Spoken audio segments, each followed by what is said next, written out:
ਮੋਹਨ ਤੇਰੇ ਉੱਚੇ ਮੰਦਰ ਮਹਿਲ ਅਪਾਰਾ, ਮੋਹਨ ਤੇਰੇ ਸੋਹਣ ਦੁਆਰ ਜੀਉ ਸੰਤ ਧਰਮਸ਼ਾਲਾ। ਧਰਮਸ਼ਾਲੇ ਅਪਾਰ ਦਿਆਲ ਠਾਕੁਰ ਸਦਾ ਕੀਰਤਨ ਗਾਵਹਿ। ਜੈ ਸਾਧ ਸੰਤ ਇਕੱਤਰ ਹੋਵੈ ਤਹਾਂ ਤੁਝੈ ਧਿਆਵੇ। ਕਰ ਦਇਆ ਮਇਆ ਦਿਆਲ ਸੁਆਮੀ, ਹੋ ਦੀਨ ਕਿਰਪਾਰਾ। ਮਿਨਵੰਤ ਨਾਨਕ ਦਰਸ ਪਿਆਸੇ, ਮਿਲ ਦਰਸ਼ਨ ਸੁਖ ਸਾਰਾ। ਮਿਨਵੰਤ ਨਾਨਕ ਦਰਸ ਪਿਆਸੇ, ਮਿਲ ਦਰਸ਼ਨ ਸੁਖ ਸਾਰਾ। ਵਾਹਿਗੁਰੂ ਜੀ ਕਾ ਖਾਲਸਾ, ਵਾਹਿਗੁਰੂ ਜੀ ਕੀ ਫਤਿਹ। ਆਓ ਗੁਰੂ ਪਿਆਰੇ, ਗੁਰੂ ਸਵਾਰੇ, ਸਤਸੰਗੀ ਜਨੋ, ਇੱਕ ਓੰਕਾਰ। ਪਾਤਸ਼ਾਹ ਜੀ ਕੀ ਅਪਾਰ ਕਿਰਪਾ ਬਖਸ਼ਿਸ਼ ਦਾ ਸਦਕਾ ਆਪ ਜੀ ਗੁਰੂ ਚਰਨਾਂ ਵਿਖੇ ਹਾਜ਼ਰੀਆਂ ਲਵਾ ਰਹੇ ਹੋ। ਅੱਜ ਸ਼ਬਦ ਅਵਤਾਰ ਸ਼ਾਹੀ ਸ਼ਹਿਨਸ਼ਾਹ ਆਲ ਵਰਲਡ ਦੇ ਸਤਿਗੁਰੂ ਸ਼ਬਦ ਅਵਤਾਰ ਦਸਾਂ ਪਾਤਸ਼ਾਹੀਆਂ ਕੀ ਆਤਮਿਕ ਜੋਤ ਧੰਨ ਧੰਨ ਸ੍ਰੀ ਗੁਰੂ ਗ੍ਰੰਥ ਸਾਹਿਬ ਜੀ ਮਹਾਰਾਜ, ਜਿਨ੍ਹਾਂ ਦਾ ਪਹਿਲਾ ਪ੍ਰਕਾਸ਼ ਦਿਹਾੜਾ ਆਲ ਵਰਲਡ ਦੇ ਵਿੱਚ ਵੱਡੇ ਪੱਧਰ 'ਤੇ ਮਨਾਇਆ ਜਾ ਰਿਹਾ ਹੈ।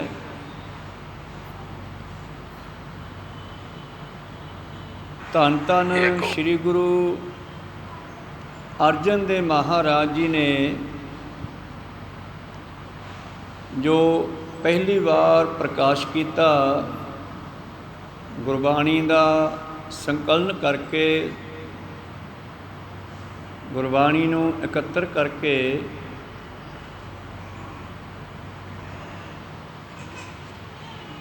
ਇੱਕ ਕਹਾਵਤ ਹੈ, ਜਦੋਂ ਕੋਈ ਲੋੜ ਪੈਂਦੀ ਹੈ ਉਦੋਂ ਕੋਈ ਨਵੀਂ ਕਾਢ ਨਿਕਲਦੀ ਹੈ। ਇਸੇ ਤਰ੍ਹਾਂ ਹੀ ਪਰਮੇਸ਼ਰ ਜਿਹੜਾ ਸ੍ਰਿਸ਼ਟੀ ਨੂੰ ਸਾਜਣ ਵਾਲਾ ਹੈ, ਜਦੋਂ ਉਸਨੇ ਦੇਖਿਆ ਕਿ ਮਾਤ ਲੋਕ ਦੇ ਸੰਸਾਰ ਦੇ ਲੋਕ ਕੁਰਾਹੇ ਪਏ ਹੋਏ ਹਨ, ਉਹਨਾਂ ਦਾ ਮਾਰਗ ਦਰਸ਼ਨ ਕਰਨ ਵਾਲਾ ਕੋਈ ਨਹੀਂ, ਤਾਂ ਉਸ ਵੇਲੇ ਅਕਾਲ ਪੁਰਖ ਨੇ ਆਪ ਨਰੈਣ ਕਲਾ ਧਾਰ ਜਗ ਮੈਂ ਪਰਵਰਿਓ ਦੇ ਮਹਾਵਾਕ ਅਨੁਸਾਰ ਗੁਰੂ ਨਾਨਕ ਦਾ ਰੂਪ ਲੈ ਕੇ ਆਉਣਾ ਕੀਤਾ। ਚਾਰ ਉਦਾਸੀਆਂ ਲਾ ਕੇ ਜਗ੍ਹਾ ਜਗ੍ਹਾ 'ਤੇ ਜਾ ਕਰਕੇ ਲੋਕਾਂ ਦਾ ਮਾਰਗ ਦਰਸ਼ਨ ਕੀਤਾ। ਜਿਹੜੇ ਉਹਨਾਂ ਨੇ ਉਸ ਦੌਰਾਨ ਸ਼ਬਦ ਉਚਾਰਨ ਕੀਤੇ, ਜਿਵੇਂ ਕਹਿੰਦੇ ਹਨ ਮਰਦਾਨੇ ਰਬਾਬ ਵਜਾ ਬਾਣੀ ਆਈ ਆ, ਧੁਰ ਕੀ ਬਾਣੀ ਆਈ ਤਿਨ ਸਗਲੀ ਚਿੰਤ ਮਿਟਾਈ ਹੈ। ਧੁਰ ਕੀ ਬਾਣੀ ਜੋ ਗੁਰੂਆਂ ਰਾਹੀਂ ਮਾਤ ਲੋਕ ਵਿੱਚ ਆਈ, ਸਮੇਂ ਸਮੇਂ 'ਤੇ ਸੰਸਾਰ ਦਾ ਮਾਰਗ ਦਰਸ਼ਨ ਕੀਤਾ। ਉਹ ਸਾਰੀ ਬਾਣੀ ਪੋਥੀਆਂ ਦੇ ਰੂਪ ਵਿੱਚ ਦਰਜ ਵੀ ਹੁੰਦੀ ਰਹੀ, ਲਿਖੀ ਵੀ ਜਾਂਦੀ ਰਹੀ। ਜਿੱਥੇ ਵੀ ਗੁਰੂ ਪਾਤਸ਼ਾਹ ਗਏ ਅਨੇਕਾਂ ਸ਼ਬਦ ਉਚਾਰੇ, ਜਿਵੇਂ ਭਾਈ ਲਾਲੋ ਨੂੰ ਸੰਬੋਧਨ ਕਰਕੇ ਸੰਸਾਰ ਨੂੰ ਪ੍ਰਥਾਏ ਸਾਖੀ ਮਹਾਂਪੁਰਖ ਬੋਲਦੇ ਸਾਂਝੀ ਸਗਲ ਜਹਾਨੈ। ਕਿਤੇ ਸੱਜਣ ਠੱਗ ਨੂੰ ਸੰਬੋਧਨ ਕਰਕੇ ਭਾਵ ਬੇਅੰਤ ਬਾਣੀ ਉਚਾਰਨ ਕੀਤੀ, ਜਿਸ ਨੂੰ ਪੋਥੀ ਰੂਪ ਦੇ ਵਿੱਚ ਗੁਰੂ ਅੰਗਦ ਦੇਵ ਜੀ ਨੂੰ ਦੇ ਦਿੱਤਾ।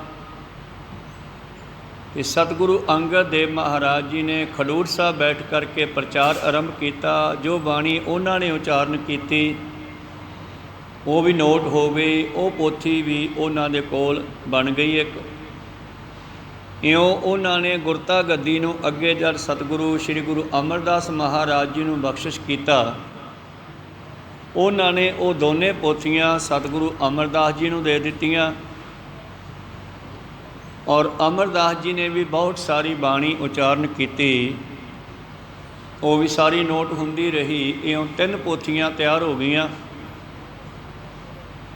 ਇਹ ਤਿੰਨੇ ਪੋਥੀਆਂ ਸਤਿਗੁਰੂ ਅਮਰਦਾਸ ਮਹਾਰਾਜ ਜੀ ਤੱਕ ਤਿਆਰ ਹੋਈਆਂ ਅਤੇ ਸਤਿਗੁਰੂ ਰਾਮਦਾਸ ਪਾਤਸ਼ਾਹ ਜੀ ਦਾ ਸਮਾਂ ਆਇਆ। ਉਹਨਾਂ ਨੇ ਇਹ ਬਾਣੀ ਸਾਰੀ ਉਹਨਾਂ ਦੇ ਹਵਾਲੇ ਕੀਤੀ, ਗੁਰਤਾ ਗੱਦੀ ਦੀ ਦਾਤ ਦਿੱਤੀ। ਉਹਨਾਂ ਨੇ ਪ੍ਰਚਾਰ ਸ਼ੁਰੂ ਕੀਤਾ। ਪ੍ਰਚਾਰ ਹੁੰਦਾ ਰਿਹਾ। ਜੋ ਬਾਣੀ ਉਚਾਰਨ ਉਹ ਕਰਦੇ ਸੀ ਉਹ ਵੀ ਨੋਟ ਹੁੰਦੀ ਰਹੀ, ਲਿਖੀ ਜਾਂਦੀ ਰਹੀ। ਪਰ ਜਿਸ ਵੇਲੇ ਗੁਰਤਾ ਗੱਦੀ ਗੁਰੂ ਅਰਜਨ ਦੇਵ ਜੀ ਨੂੰ ਦੇਣੀ ਕੀਤੀ, ਉਸ ਵੇਲੇ ਪ੍ਰਿਥੀ ਚੰਦ ਨੇ ਬੜੀ ਲੜਾਈ ਕੀਤੀ। ਉਹ ਗੁਰਤਾ ਗੱਦੀ ਚਾਹੁੰਦਾ ਸੀਗਾ, ਪਰ ਸਤਿਗੁਰੂ ਰਾਮਦਾਸ ਮਹਾਰਾਜ ਜੀ ਇਹ ਗੁਰਤਾ ਗੱਦੀ ਉਸੇ ਨੂੰ ਦੇ ਸਕਦੇ ਆ ਜਿਹੜਾ ਇਸ ਨੂੰ ਅੱਗੇ ਚਾਲੂ ਰੱਖ ਸਕੇ। ਤਾਂ ਇਸ ਕਰਕੇ ਉਹਨਾਂ ਨੇ ਗੁਰਤਾ ਗੱਦੀ ਸਤਿਗੁਰੂ ਅਰਜਨ ਦੇਵ ਆਪਣੇ ਛੋਟੇ ਪੁੱਤਰ ਨੂੰ ਦੇ ਦਿੱਤੀ। ਅਤੇ ਉਸ ਦਿਨ ਪ੍ਰਿਥੀ ਚੰਦ ਨੇ ਬਹੁਤ ਲੜਾਈ ਕੀਤੀ, ਬਹੁਤ ਗੁੱਸਾ ਕੀਤਾ। ਅਤੇ ਸਤਿਗੁਰੂ ਰਾਮਦਾਸ ਮਹਾਰਾਜ ਜੀ ਉਹ ਆਪਣੀ ਬਾਣੀ ਦੀ ਪੋਥੀ, ਤਿੰਨੇ ਉਹ ਪੋਥੀਆਂ ਅਤੇ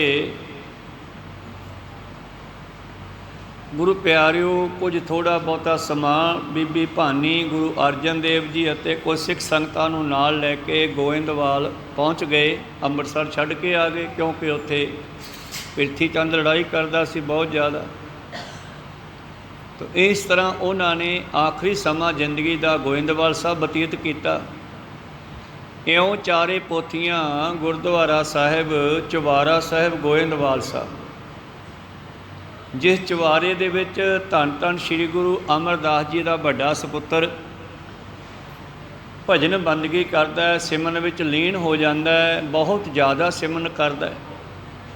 ਉਹਨਾਂ ਦੇ ਕੋਲੋਂ ਰੱਖ ਦਿੱਤੀ ਔਰ ਹੁਕਮ ਕੀਤਾ ਕਿ ਜਦੋਂ ਤੁਹਾਡੇ ਕੋਲ 5ਵਾਂ ਗੁਰੂ ਆਵੇਗਾ ਇਹ ਪੋਥੀਆਂ ਉਹਨਾਂ ਨੂੰ ਦੇਣੀਆਂ। ਇਸ ਤਰ੍ਹਾਂ ਭਾਵੇਂ ਕਿ 5ਵੇਂ ਗੁਰੂ ਅਰਜਨ ਦੇਵ ਜੀ ਗੁਰਤਾ ਗੱਦੀ 'ਤੇ ਬੈਠ ਚੁੱਕੇ ਆ, ਇਸ ਕਰਕੇ ਪੋਥੀਆਂ ਦੀ ਸੰਭਾਲ ਦੇ ਵਾਸਤੇ ਉਹਨਾਂ ਨੇ ਗੁਰਦੁਆਰਾ ਚੁਬਾਰਾ ਸਾਹਿਬ ਪੋਥੀਆਂ ਉਹ ਰੱਖ ਦਿੱਤੀਆਂ। ਅਤੇ ਗੁਰੂ ਰਾਮਦਾਸ ਮਹਾਰਾਜ ਜੀ ਨੇ ਗੋਇੰਦਵਾਲ ਸਾਹਿਬ ਵਿਖੇ ਹੀ ਸਰੀਰ ਤਿਆਗ ਦਿੱਤਾ। ਜੋਤੀ ਜੋਤ ਸਮਾ ਗਏ। ਔਰ ਭਾਈ ਬਾਬਾ ਮੋਹਨ ਜੀ ਅਤੇ ਉਹਨਾਂ ਦੇ ਭਾਈ ਸਾਹਿਬ ਇਹਨਾਂ ਦੀ ਡਿਊਟੀ ਲਾ ਦਿੱਤੀ ਵੀ ਤੁਸੀਂ ਅਰਜਨ ਦੇਵ ਹਲੇ ਛੋਟਾ, ਇਹਦਾ ਖਿਆਲ ਰੱਖਣਾ, ਕੁਝ ਸਮਾਂ ਤੁਹਾਡੇ ਕੋਲ ਰਹਿਣਗੇ। ਬੀਬੀ ਭਾਨੀ ਉਸ ਤੋਂ ਬਾਅਦ ਉੱਥੇ ਰਹੇ। ਤਾਂ ਗੁਰੂ ਪਿਆਰਿਓ ਸਮਾਂ ਆਇਆ, ਗੁਰੂ ਅਰਜਨ ਦੇਵ ਜੀ ਉੱਥੋਂ ਵਾਪਸ ਅੰਮ੍ਰਿਤਸਰ ਆ ਗਏ। ਉੱਥੇ ਪ੍ਰਚਾਰ ਕਰਦੇ ਰਹੇ।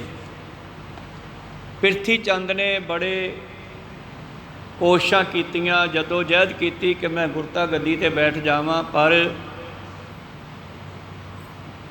ਦਾਤੈ ਦਾਤ ਰੱਖੀ ਹੱਥ ਆਪਣਾ, ਜਿਸ ਭਾਵੈ ਤਿਸ ਦੇਈ। ਜਿਸ ਨੇ ਉਸਨੇ ਦਾਤ ਦੇਣੀ ਹੈ ਉਸੇ ਨੂੰ ਦਿੰਦਾ। ਗੁਰੂ ਅਰਜਨ ਦੇਵ ਜੀ ਸ਼ਾਂਤ ਸੁਭਾਅ ਦੇ ਨਾਲ ਪ੍ਰਚਾਰ ਸਿੱਖੀ ਦਾ ਕਰਦੇ ਰਹੇ।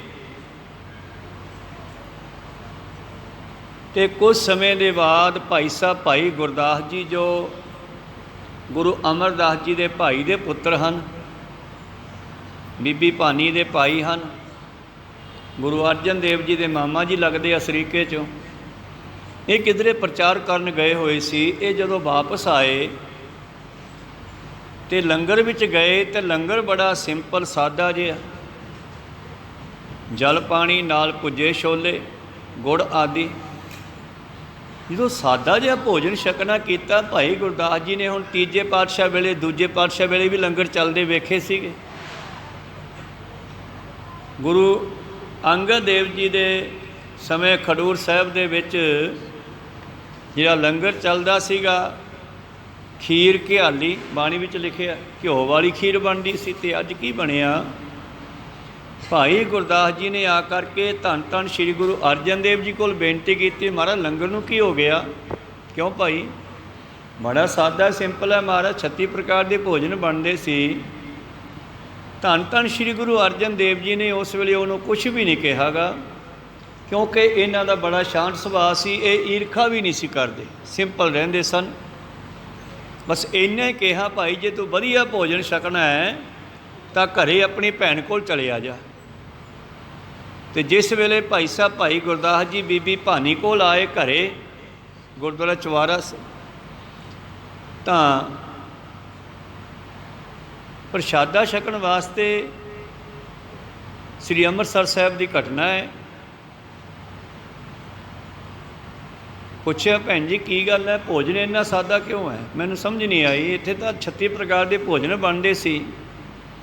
ਤਾਂ ਬੀਬੀ ਭਾਨੀ ਜੀ ਨੇ ਸਾਰੀ ਗੱਲ ਦੱਸੀ ਕਿ ਵੀਰ ਕੀ ਦੱਸਾਂ, ਇਹ ਪ੍ਰਿਥੀ ਚੰਦ ਬੜਾ ਮਗਰ ਪਿਆ ਹੋਇਆ, ਇਹਨੇ ਆਪਣੇ ਬੰਦੇ ਛੱਡੇ ਹੋਏ ਆ। ਜਿਹੜੀ ਸੰਗਤ ਬਾਹਰੋਂ ਸ੍ਰੀ ਅੰਮ੍ਰਿਤਸਰ ਸਾਹਿਬ ਆਉਂਦੀ ਹੈ ਉਹ ਇਹਦੇ ਮਸੰਦ ਇਹਦੇ ਬੰਦੇ ਰਸਤੇ ਵਿੱਚ ਹੀ ਘੇਰ ਲੈਂਦੇ ਆ ਉਹਨਾਂ ਨੂੰ, ਅਤੇ ਉਹਨਾਂ ਨੂੰ ਕਹਿੰਦੇ ਆ ਕਿ ਗੁਰੂ ਤਾਂ ਵੱਡਾ ਪੁੱਤਰ ਪ੍ਰਿਥੀ ਚੰਦ ਹੈ ਭਾਈ, ਉਹਦੇ ਕੋਲ ਗੱਦੀ ਹੈ, ਚਲੋ ਅਸੀਂ ਮਿਲਾ ਦਿੰਦੇ ਹਾਂ। ਅਤੇ ਸੰਗਤ ਨੂੰ ਉਹਦੇ ਕੋਲ ਲੈ ਜਾਂਦਾ, ਸੰਗਤ ਮੱਥਾ ਉੱਥੇ ਟੇਕ ਦਿੰਦੀ ਆ।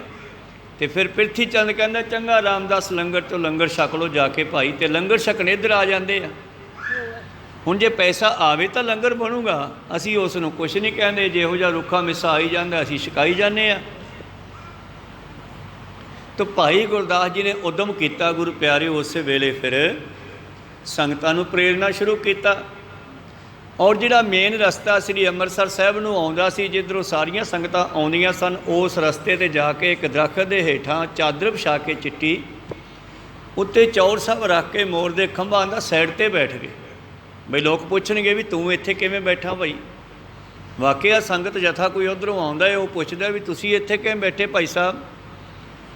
ਉਹ ਕਹਿਣ ਲੱਗੇ ਜੀ ਮੈਂ ਡਿਊਟੀ 'ਤੇ ਬੈਠਾ, ਆਪ ਜੀ ਨੂੰ ਲੈਣ ਵਾਸਤੇ ਆਏ। ਤੁਸੀਂ ਗੁਰੂ ਸਾਹਿਬ ਨੂੰ ਮਿਲਣਾ? ਕਹਿੰਦੇ ਹਾਂ ਜੀ। ਠੀਕ ਹੈ। ਤਾਂ ਉਹਨਾਂ ਨੇ ਸੰਗਤਾਂ ਨੂੰ ਨਾਲ ਲੈ ਕੇ ਜਦੋਂ ਸ਼ਾਮ ਤੱਕ ਸੰਗਤ ਇਕੱਠੀ ਹੋ ਜਾਣੀ ਨਾ, ਸਾਰਿਆਂ ਨੂੰ ਲੈ ਕੇ ਫਿਰ ਗੁਰੂ ਅਰਜਨ ਦੇਵ ਜੀ ਦੇ ਹਜ਼ੂਰ ਮਿਲਾਉਣਾ। ਸੰਗਤਾਂ ਨੇ ਉੱਥੇ ਮੱਥਾ ਟੇਕਣਾ। ਫਿਰ ਉਹ ਮਾਇਆ ਦੇ ਨਾਲ ਲੰਗਰ ਦੇ ਵਿੱਚ ਫਿਰ ਚੜ੍ਹਦੀ ਕਲਾ ਹੋਣ ਲੱਗੀ ਹੌਲੀ ਹੌਲੀ। ਹੁਣ ਪ੍ਰਿਥੀ ਚੰਦ ਨੂੰ ਪਤਾ ਲੱਗਿਆ ਵੀ ਇਹ ਗੁਰਦਾਸ ਨੇ, ਸਾਡੇ ਮਾਮੇ ਨੇ ਕੰਮ ਖਰਾਬ ਕਰਤਾ ਸਾਡਾ।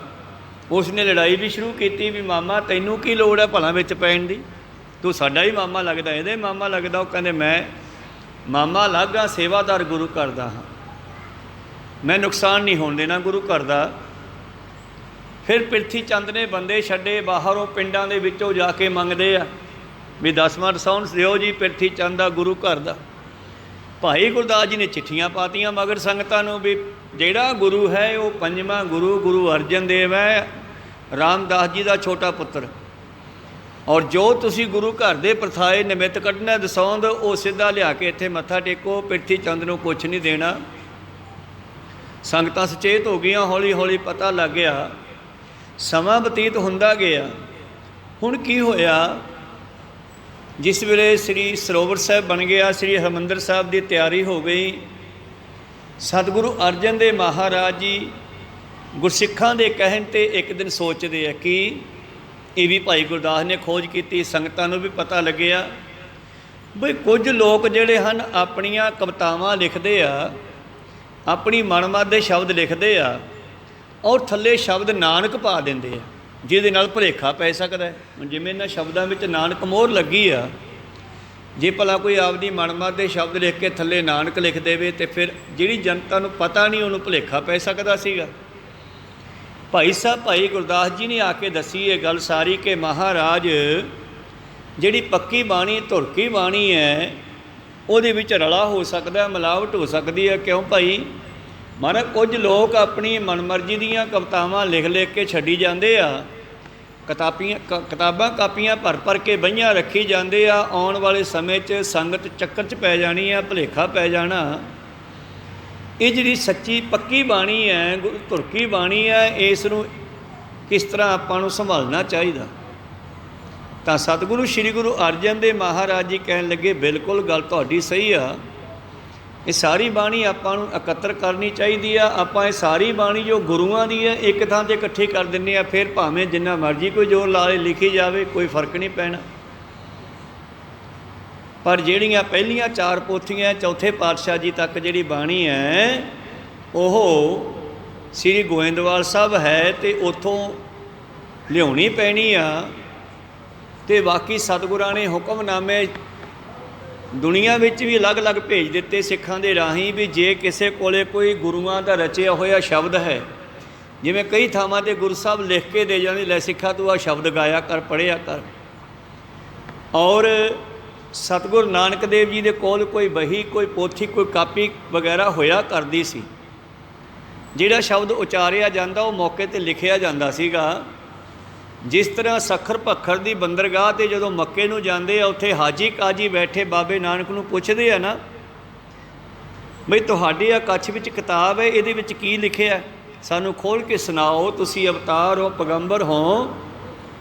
ਪੁੱਛਣ ਫੋਲ ਕਿਤਾਬ ਨੂੰ, ਹਿੰਦੂ ਵੱਡਾ ਕਿ ਮੁਸਲਮਾਨ ਹੋਈ, ਤੁਹਾਡੇ ਧਰਮ ਦੇ ਮੁਤਾਬਕ ਕਿਹੜਾ ਧਰਮ ਵੱਡਾ, ਹਿੰਦੂਆਂ ਦਾ ਕਿ ਮੁਸਲਮਾਨਾਂ ਦਾ। ਇਹਦਾ ਮਤਲਬ ਬਾਬਾ ਜੀ ਕੋਲ ਕੋਈ ਬਹੀ, ਕੋਈ ਪੋਥੀ ਕਾਪੀ ਵਗੈਰਾ ਹੋਇਆ ਕਰਦੀ ਸੀ। ਬਾਬਾ ਆਖੇ ਹਾਜੀਆਂ ਸ਼ੁਭ ਅਮਲਾਂ ਬਾਝੋ ਦੋਨੋਂ ਰੋਈ। ਭਾਈ ਗੁਰਦਾਸ ਜੀ ਨੇ ਬਚਨ ਆਪਣੀਆਂ ਵਾਰਾਂ ਵਿੱਚ ਵੀ ਲਿਖੇ। ਤਾਂ ਇਸ ਤਰ੍ਹਾਂ ਗੁਰੂ ਪਿਆਰਿਓ, ਸਤਿਗੁਰਾਂ ਨੇ ਹੁਕਮਨਾਮੇ ਭੇਜ ਕੇ ਸਿੱਖਾਂ ਦੇ ਕੋਲ ਜੇ ਕੋਈ ਸ਼ਬਦ ਸਨ ਉਹ ਵੀ ਮੰਗਾਉਣੇ ਕੀਤੇ। ਔਰ ਨਾਲ ਹੀ ਇੱਕ ਦਿਨ ਦੀਵਾਨ ਵਿੱਚ ਇਹ ਬਚਨ ਚੱਲੇ ਅਤੇ ਪਾਤਸ਼ਾਹ ਕਹਿੰਦੇ ਅਸਲ ਵਿੱਚ ਸਾਰੀ ਬਾਣੀ ਪਹਿਲੇ 4 ਗੁਰੂਆਂ ਦੀ ਗੋਇੰਦਵਾਲ ਸਾਹਿਬ ਬਾਬਾ ਮੋਹਨ ਜੀ ਕੋਲ ਪਈ ਹੈ। ਜੇ ਉਸ ਨੂੰ ਲਿਆਂਦਾ ਜਾਵੇ ਤੇ ਸਾਰੀ ਬਾਣੀ ਆਪਾਂ ਇੱਕ ਬੀੜ ਵਿੱਚ ਬੰਨ੍ਹ ਦਈਏ। ਭਾਵ ਗੁਰੂ ਗ੍ਰੰਥ ਸਾਹਿਬ ਮਹਾਰਾਜ ਜੀ ਨੂੰ ਪਹਿਲਾਂ ਬੀੜ ਸਾਹਿਬ ਵੀ ਕਹਿੰਦੇ ਸਨ, ਹੁਣ ਵੀ ਇਹਨਾਂ ਦਾ ਨਾਮ ਹੈ। ਔਰ ਆਦਿ ਸ਼੍ਰੀ ਗੁਰੂ ਗ੍ਰੰਥ ਸਾਹਿਬ ਜੀ ਵੀ ਇਹਨਾਂ ਦਾ ਨਾਮ ਹੈ। ਇੱਕ ਬੀੜ ਬੰਨ੍ਹ ਦਈਏ ਆਪਾਂ, ਇੱਕ ਥਾਂ 'ਤੇ ਬਾਣੀ ਸਾਰੀ ਇਕੱਤਰ ਕਰ ਦਈਏ। ਤਾਂ ਭਾਈ ਸਾਹਿਬ ਭਾਈ ਗੁਰਦਾਸ ਜੀ ਕਹਿਣ ਲੱਗੇ, ਮਹਾਰਾਜ ਮੈਨੂੰ ਆਗਿਆ ਬਖਸ਼ੋ, ਮੈਂ ਜਾ ਕੇ ਲੈ ਆਉਂਦਾ ਹਾਂ। ਗੁਰੂ ਅਰਜਨ ਦੇਵ ਜੀ ਕਹਿੰਦੇ ਜਾਓ ਭਾਈ। ਜਿਸ ਵੇਲੇ ਭਾਈ ਗੁਰਦਾਸ ਜੀ ਆਗਿਆ ਲੈ ਕੇ ਗਏ, ਗੋਇੰਦਵਾਲ ਪਹੁੰਚੇ ਅਤੇ ਚੁਬਾਰਾ ਜਿਹੜਾ ਹੈ ਉਸ ਨੂੰ ਅੰਦਰੋਂ ਸੱਬਲ ਲੱਗੀ ਹੋਈ ਹੈ। ਭਾਈ ਗੁਰਦਾਸ ਜੀ ਪੌੜੀ ਚੜ੍ਹੇ, ਚੁਬਾਰਾ ਖੜਕਾਇਆ, ਉੱਚੀ ਆਵਾਜ਼ਾਂ ਮਾਰੀਆਂ, ਬਾਬਾ ਮੋਹਨ ਜੀ ਬਾਹਰ ਖੋਲ੍ਹੋ। ਮੈਂ ਭਾਈ ਗੁਰਦਾਸ ਬੋਲਦਾ, ਮੈਂ ਪੋਥੀਆਂ ਲੈਣ ਵਾਸਤੇ ਆਇਆ ਤੁਹਾਡੇ ਕੋਲੋਂ। ਪਰ ਬਾਬਾ ਮੋਹਨ ਜੀ ਇੰਨੇ ਡੁੱਬ ਜਾਂਦੇ ਸੀ ਪਰਮੇਸ਼ਰ ਦੇ ਵਿੱਚ, ਉਹ ਆਪਣੀ ਸਮਾਧੀ ਨਹੀਂ ਸੀ ਛੱਡਦੇ। ਅਤੇ ਭਾਈ ਮੋਹਰੀ ਜੀ ਨੂੰ ਪਤਾ ਲੱਗਿਆ, ਉਹਨਾਂ ਨੇ ਬਾਬਾ ਮੋਹਨ ਜੀ ਨੂੰ, ਆਪਣੇ ਭਾਈ ਗੁਰਦਾਸ ਜੀ ਨੂੰ ਸਮਝਾਇਆ ਕਿ ਭਾਈ ਸਾਹਿਬ ਜੀ ਆਵਾਜ਼ਾਂ ਇੱਦਾਂ ਨਾ ਮਾਰੋ, ਇਹ ਮਸਤ ਹੈ, ਪਰਮੇਸ਼ਰ ਦੇ ਰੰਗ ਵਿੱਚ ਰੰਗੇ ਹੋਏ ਨੇ, ਇਹਨਾਂ ਦੇ ਮੂੰਹ 'ਚੋਂ ਨਿਕਲਿਆ ਸ਼ਬਦ ਜਿਹੜਾ ਹੈ ਤੀਰ ਵਾਂਗੂ ਸਿੱਧਾ ਜਾਣਾ, ਪਤਾ ਨਹੀਂ ਕੀ ਕਹਿ ਦੇਣ ਉੱਠ ਕੇ।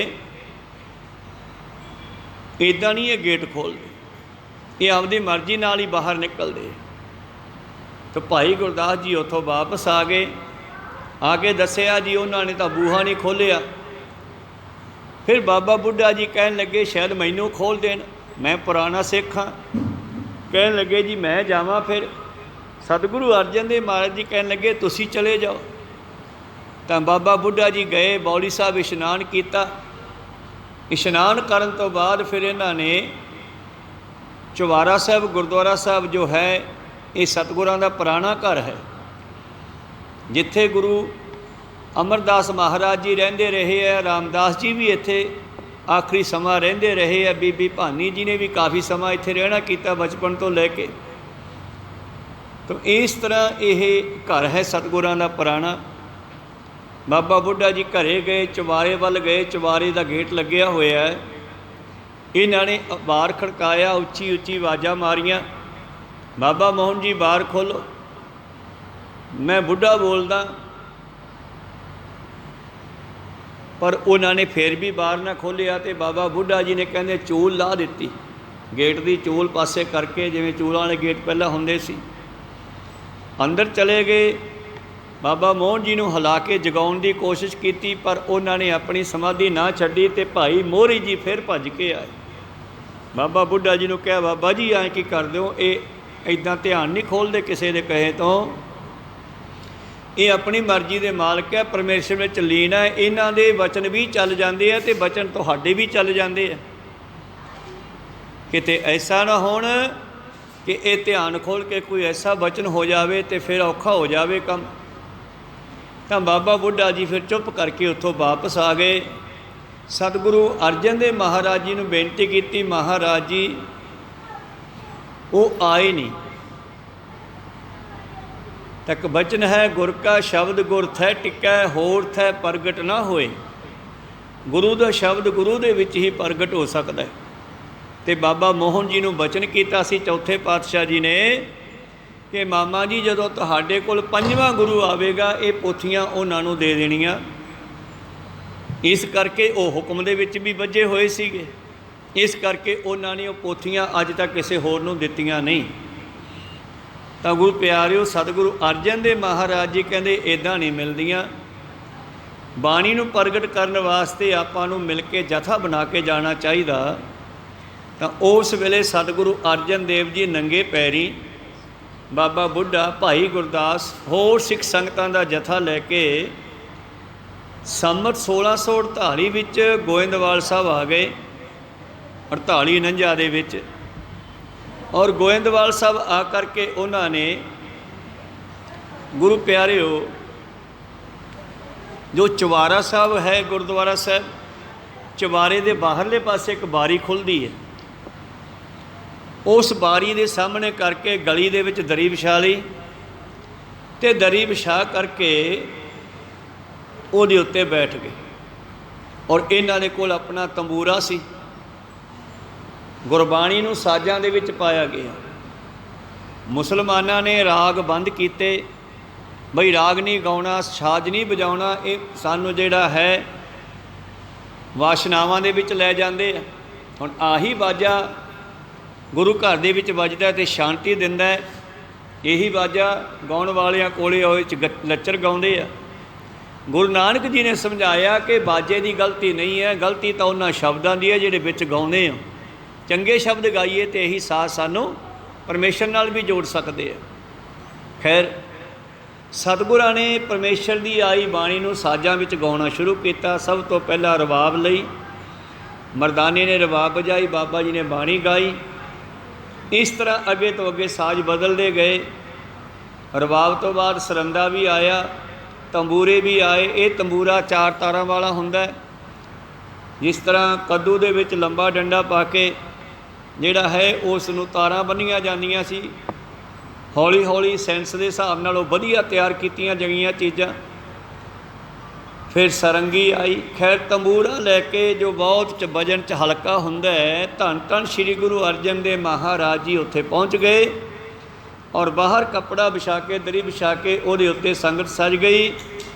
ਔਰ ਗੁਰੂ ਪਿਆਰਿਓ, ਬਾਬਾ ਬੁੱਢਾ ਜੀ ਵੀ ਕੋਲ ਬੈਠ ਗਏ, ਭਾਈ ਸਾਹਿਬ ਭਾਈ ਗੁਰਦਾਸ ਜੀ ਕੋਲ ਬੈਠ ਗਏ।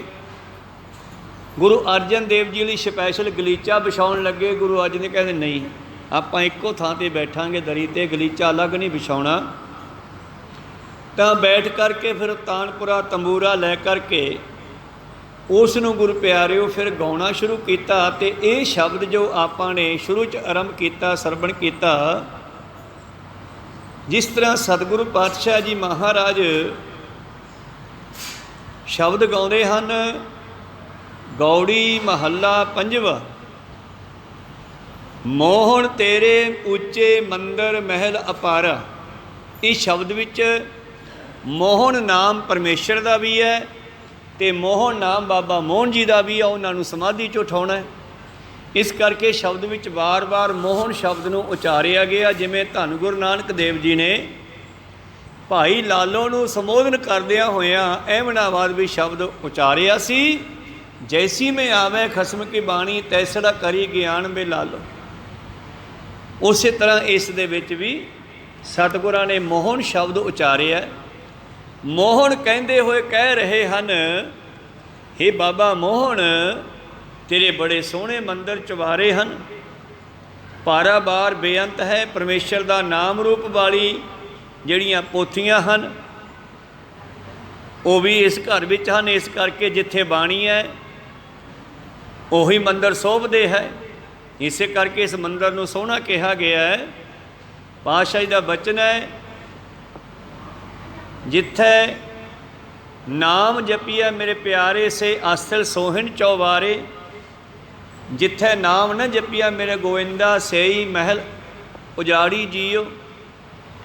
ਤਾਂ ਇਸੇ ਕਰਕੇ ਸਤਿਗੁਰੂ ਪਾਤਸ਼ਾਹ ਜੀ ਇੱਥੇ ਇਸ ਘਰ ਨੂੰ ਵੀ ਸੁੰਦਰ ਕਹਿ ਰਹੇ ਹੈ ਅਤੇ ਘਰ ਵਿੱਚ ਬੈਠੇ ਬਾਬਾ ਮੋਹਨ ਨੂੰ ਵੀ ਕਹਿ ਰਹੇ ਨੇ ਔਰ ਪਰਮੇਸ਼ਰ ਨੂੰ ਵੀ ਕਹਿ ਰਹੇ ਕਿ ਹੇ ਮੋਹਨ, ਜਿਸ ਘਰ ਦੇ ਵਿੱਚ ਤੇਰਾ ਨਾਮ ਜਪਿਆ ਜਾਂਦਾ, ਜਿੱਥੇ ਤੇਰਾ ਨਾਮ ਬਿਰਾਜਮਾਨ ਹੈ, ਸੰਤ ਧਰਮਸ਼ਾਲਾ ਉਹ ਸੰਤ ਅਤੇ ਉਹ ਧਰਮਸ਼ਾਲਾ ਉਹ ਸਥਾਨ ਸ਼ੋਭਦੇ ਹਨ। ਧਰਮਸਾਲ ਅਪਾਰ ਦੇ ਆਲ ਠਾਕੁਰ ਸਦਾ ਕੀਰਤਨ ਗਾਵਹਿ। ਜਿੱਥੇ ਤੇਰਾ ਕੀਰਤਨ ਕੀਤਾ ਜਾਂਦਾ ਹੈ, ਜਿੱਥੇ ਤੇਰਾ ਜਸ ਕੀਤਾ ਜਾਂਦਾ ਹੈ, ਜਿੱਥੇ ਤੇਰੀ ਸ਼ੋਭਾ ਕੀਤੀ ਜਾਂਦੀ ਹੈ, ਉਹ ਬਹੁਤ ਸੁੰਦਰ ਲੱਗਦੇ ਹਨ ਘਰ। ਇੱਕ ਵਾਰ ਭਾਈ ਮਰਦਾਨਾ ਤੇ ਗੁਰੂ ਨਾਨਕ ਦੇਵ ਜੀ ਜੰਗਲਾਂ 'ਚੋਂ ਲੰਘੇ ਤੇ ਮਰਦਾਨਾ ਕਹਿੰਦਾ ਜੀ ਬੜੀ ਵੱਡੀ ਉਜਾੜ ਆਏ। ਤਾਂ ਬਾਬਾ ਜੀ ਕਹਿੰਦੇ ਮਰਦਾਨਿਆ ਉਜਾੜ ਨਹੀਂ, ਇਹ ਵਸਦੀ ਹੈ। ਮਰਦਾਨਾ ਕਹਿੰਦਾ ਵਸਦਾ ਤਾਂ ਕੋਈ ਦਿਸਦਾ ਨਹੀਂ। ਕਹਿੰਦੇ ਕਿਤੇ ਕਿਤੇ ਰਿਸ਼ੀ ਬੈਠੇ ਟੱਕਰੇ ਨਾ ਆਪਾਂ ਨੂੰ। ਕਹਿੰਦੇ ਹਾਂ ਜੀ ਰਿਸ਼ੀ ਤਾਂ ਸੀ, ਬਸ ਫਿਰ ਜਿੱਥੇ ਨਾਮ ਜਪਣ ਵਾਲੇ ਹਨ ਉਹੀ ਵਸਦੀ ਹੈ। ਅਤੇ ਇੱਕ ਨਗਰ ਵੀ ਹੋਵੇ ਜੇ ਨਾਮ ਨਾ ਜਪਿਆ ਜਾਵੇ ਤਾਂ ਉਹ ਨਗਰ ਵੀ ਉਜਾੜ ਵਰਗਾ ਹੁੰਦਾ। ਤਾਂ ਇਸ ਕਰਕੇ ਧੰਨ ਗੁਰੂ ਅਰਜਨ ਦੇਵ ਜੀ ਇੱਥੇ ਕੀ ਕਹਿ ਰਹੇ ਨੇ, ਜੈ ਸਾਧ ਸੰਤ ਇਕੱਤਰ ਹੋਵੇ ਤਾਹਾਂ ਤੁਝੇ ਧਿਆਵੇ। ਜਿੱਥੇ ਸੰਗਤ ਇਕੱਠੀ ਹੁੰਦੀ ਹੈ ਉੱਥੇ ਤੈਨੂੰ ਯਾਦ ਕਰਦੀ ਹੈ। ਹੇ ਬਾਬਾ ਮੋਹਨ, ਤੂੰ ਗੁਰੂ ਪੁੱਤਰ ਤੈਨੂੰ ਜਾਣ ਕੇ, ਗੁਰੂ ਸਪੁੱਤਰ ਜਾਣ ਕੇ ਤੈਨੂੰ ਯਾਦ ਕਰਦੇ ਹੈ। ਕਰ ਦਇਆ ਮਇਆ ਦਿਆਲ ਸੁਆਮੀ ਹੋ ਦੀਨ ਕਰਵਾਰਾ। ਹੇ ਦਿਆਲੂ ਕਿਰਪਾਲੂ ਬਾਬਾ ਮੋਹਨ ਜੀ ਨੂੰ, ਕਿਉਂਕਿ ਸਿਮਰਨ ਦੇ ਵਿੱਚ ਬੈਠੇ ਹੋਏ ਨੂੰ ਕਦੇ ਵੀ ਧੱਕੇ ਨਾਲ ਨਹੀਂ ਜਗਾਇਆ ਜਾ ਸਕਦਾ। ਇਹ ਗੁਰੂਆਂ ਨੂੰ ਪਤਾ ਹੈ ਵੀ ਜੇ ਕਿਸੇ ਦੀ ਸਮਾਧੀ ਲੱਗ ਗਈ ਤਾਂ ਉਹਨੂੰ ਉਠਾਉਣਾ ਕਿਵੇਂ ਆ। ਜਿਸ ਤਰ੍ਹਾਂ ਅਸੀਂ ਸੰਗਤ ਵਿੱਚ ਬੈਠੇ ਹਾਂ, ਕਈ ਵਾਰੀ ਕਥਾ ਕੀਰਤਨ ਚੱਲ ਰਿਹਾ ਹੈ, ਕਿਸੇ ਵੀਰ ਦਾ ਕਿਸੇ ਭੈਣ ਦਾ ਧਿਆਨ ਲੱਗ ਗਿਆ, ਜੁੜ ਗਿਆ। ਇੱਕ ਨਵਾਂ ਬਾਹਰੋਂ ਆਉਂਦਾ ਹੈ, ਉਹ ਹੱਥ ਲਾ ਕਹਿੰਦਾ ਪਰਾਂ ਨੂੰ ਹੋਈ ਭਾਈ। ਭਾਵ ਸਾਨੂੰ ਸੰਗਤ 'ਚ ਵੜਦੇ ਵੀ ਦੇਖਣਾ ਚਾਹੀਦਾ ਕਿ ਕਿਸੇ ਨਾਲ ਟੱਚ ਨਾ ਕਰ ਜਾਈਏ। ਕੋਈ ਸਤਨਾਮ, ਕਿਉਂਕਿ ਹੋ ਸਕਦਾ ਮਸਾਂ ਕਿਸੇ ਦੀ ਗੁਰੂ ਨਾਲ ਲੱਗੀ ਹੋਵੇ ਧਿਆਨ ਦੀ ਬਿਰਤੀ। ਤਾਂ ਇਸ ਕਰਕੇ ਜਿਸ ਤਰ੍ਹਾਂ ਗੁਰੂ ਅਰਜਨ ਦੇਵ ਜੀ ਨੇ ਜਿਸ ਵੇਲੇ ਸਰੋਵਰਾਂ ਦੀ ਪੁਟਾਈ ਕੀਤੀ ਸੀ, ਇੱਕ ਸਰੋਵਰ ਦੇ ਵਿੱਚੋਂ ਸੰਤੋਖ ਰਿਸ਼ੀ ਨਿਕਲਿਆ ਸੀਗਾ। ਹੁਣ ਉਹ ਹਜ਼ਾਰਾਂ ਸਾਲਾਂ ਤੋਂ ਬੈਠਾ ਸੀ, ਸਮਾਧੀ ਲਾ ਕੇ ਸੰਗਤਾਂ ਨੇ ਸਰੋਵਰ ਪਟਿਆ, ਵਿੱਚੋਂ ਮੱਠ ਨਿਕਲਿਆ, ਮੱਠ ਦਾ ਗੇਟ ਖੋਲ੍ਹਿਆ, ਵਿੱਚ ਇੱਕ ਬਜ਼ੁਰਗ ਬੈਠਾ। ਅਤੇ ਗੁਰੂ ਅਰਜਨ ਦੇਵ ਜੀ ਆਏ ਵੇਖਣ ਵਾਸਤੇ। ਕਹਿੰਦੇ ਸਿੱਖੋ ਐਂ ਕਰੋ, ਇਹਦੀਆਂ ਮਾਲਸ਼ਾਂ ਕਰੋ। ਪਹਿਲਾਂ ਇਹਦੀ ਸੁਰਤੀ ਜਿਹੜੀ ਹੈ ਤਾਹਾਂ ਚੜ੍ਹੀ ਹੋਈ ਹੈ, ਉਹਦੀਆਂ ਹੱਥਾਂ ਪੈਰਾਂ ਦੀਆਂ ਮਾਲਸ਼ਾਂ ਕੀਤੀਆਂ। ਫਿਰ ਉਹਦੀ ਸੁਰਤ ਹੇਠਾਂ ਲਾਹੀ। ਫਿਰ ਉਹਨੇ ਨੇਤਰ ਖੋਲ੍ਹੇ। ਫਿਰ ਨੇਤਰ ਖੋਲ੍ਹ ਕੇ ਉਹਨੇ ਪੁੱਛਿਆ ਕਿਹੜਾ ਯੁੱਗ ਚੱਲਦਾ। ਸਾਹਮਣੇ ਬੈਠੇ ਕਹਿੰਦੇ ਕਲਯੁੱਗ। ਬਾਬੇ ਨਾਨਕ ਦੇ 5ਵੇਂ ਸਰੂਪ ਨੇ ਆਉਣਾ ਸੀ, ਸਾਹਮਣੇ ਬੈਠੇ ਆ ਗਏ। ਫਿਰ ਸਾਰੀ ਗੱਲਬਾਤ ਹੋਈ। ਫਿਰ ਉਹਨਾਂ ਨੂੰ ਮੱਠ 'ਚੋਂ ਹੌਲੀ ਹੌਲੀ ਬਾਹਰ ਕੱਢਿਆ। ਇਸੇ ਤਰ੍ਹਾਂ ਬਾਬਾ ਮੋਹਨ ਜੀ ਸਮਾਧੀ 'ਚ ਬੈਠੇ ਆ, ਉਹਨਾਂ ਨੂੰ ਉਠਾਉਣ ਦਾ ਢੰਗ ਕੇਵਲ ਅਤੇ ਕੇਵਲ ਗੁਰੂ ਜਾਣਦਾ ਕਿਵੇਂ ਉਠਾਉਣਾ।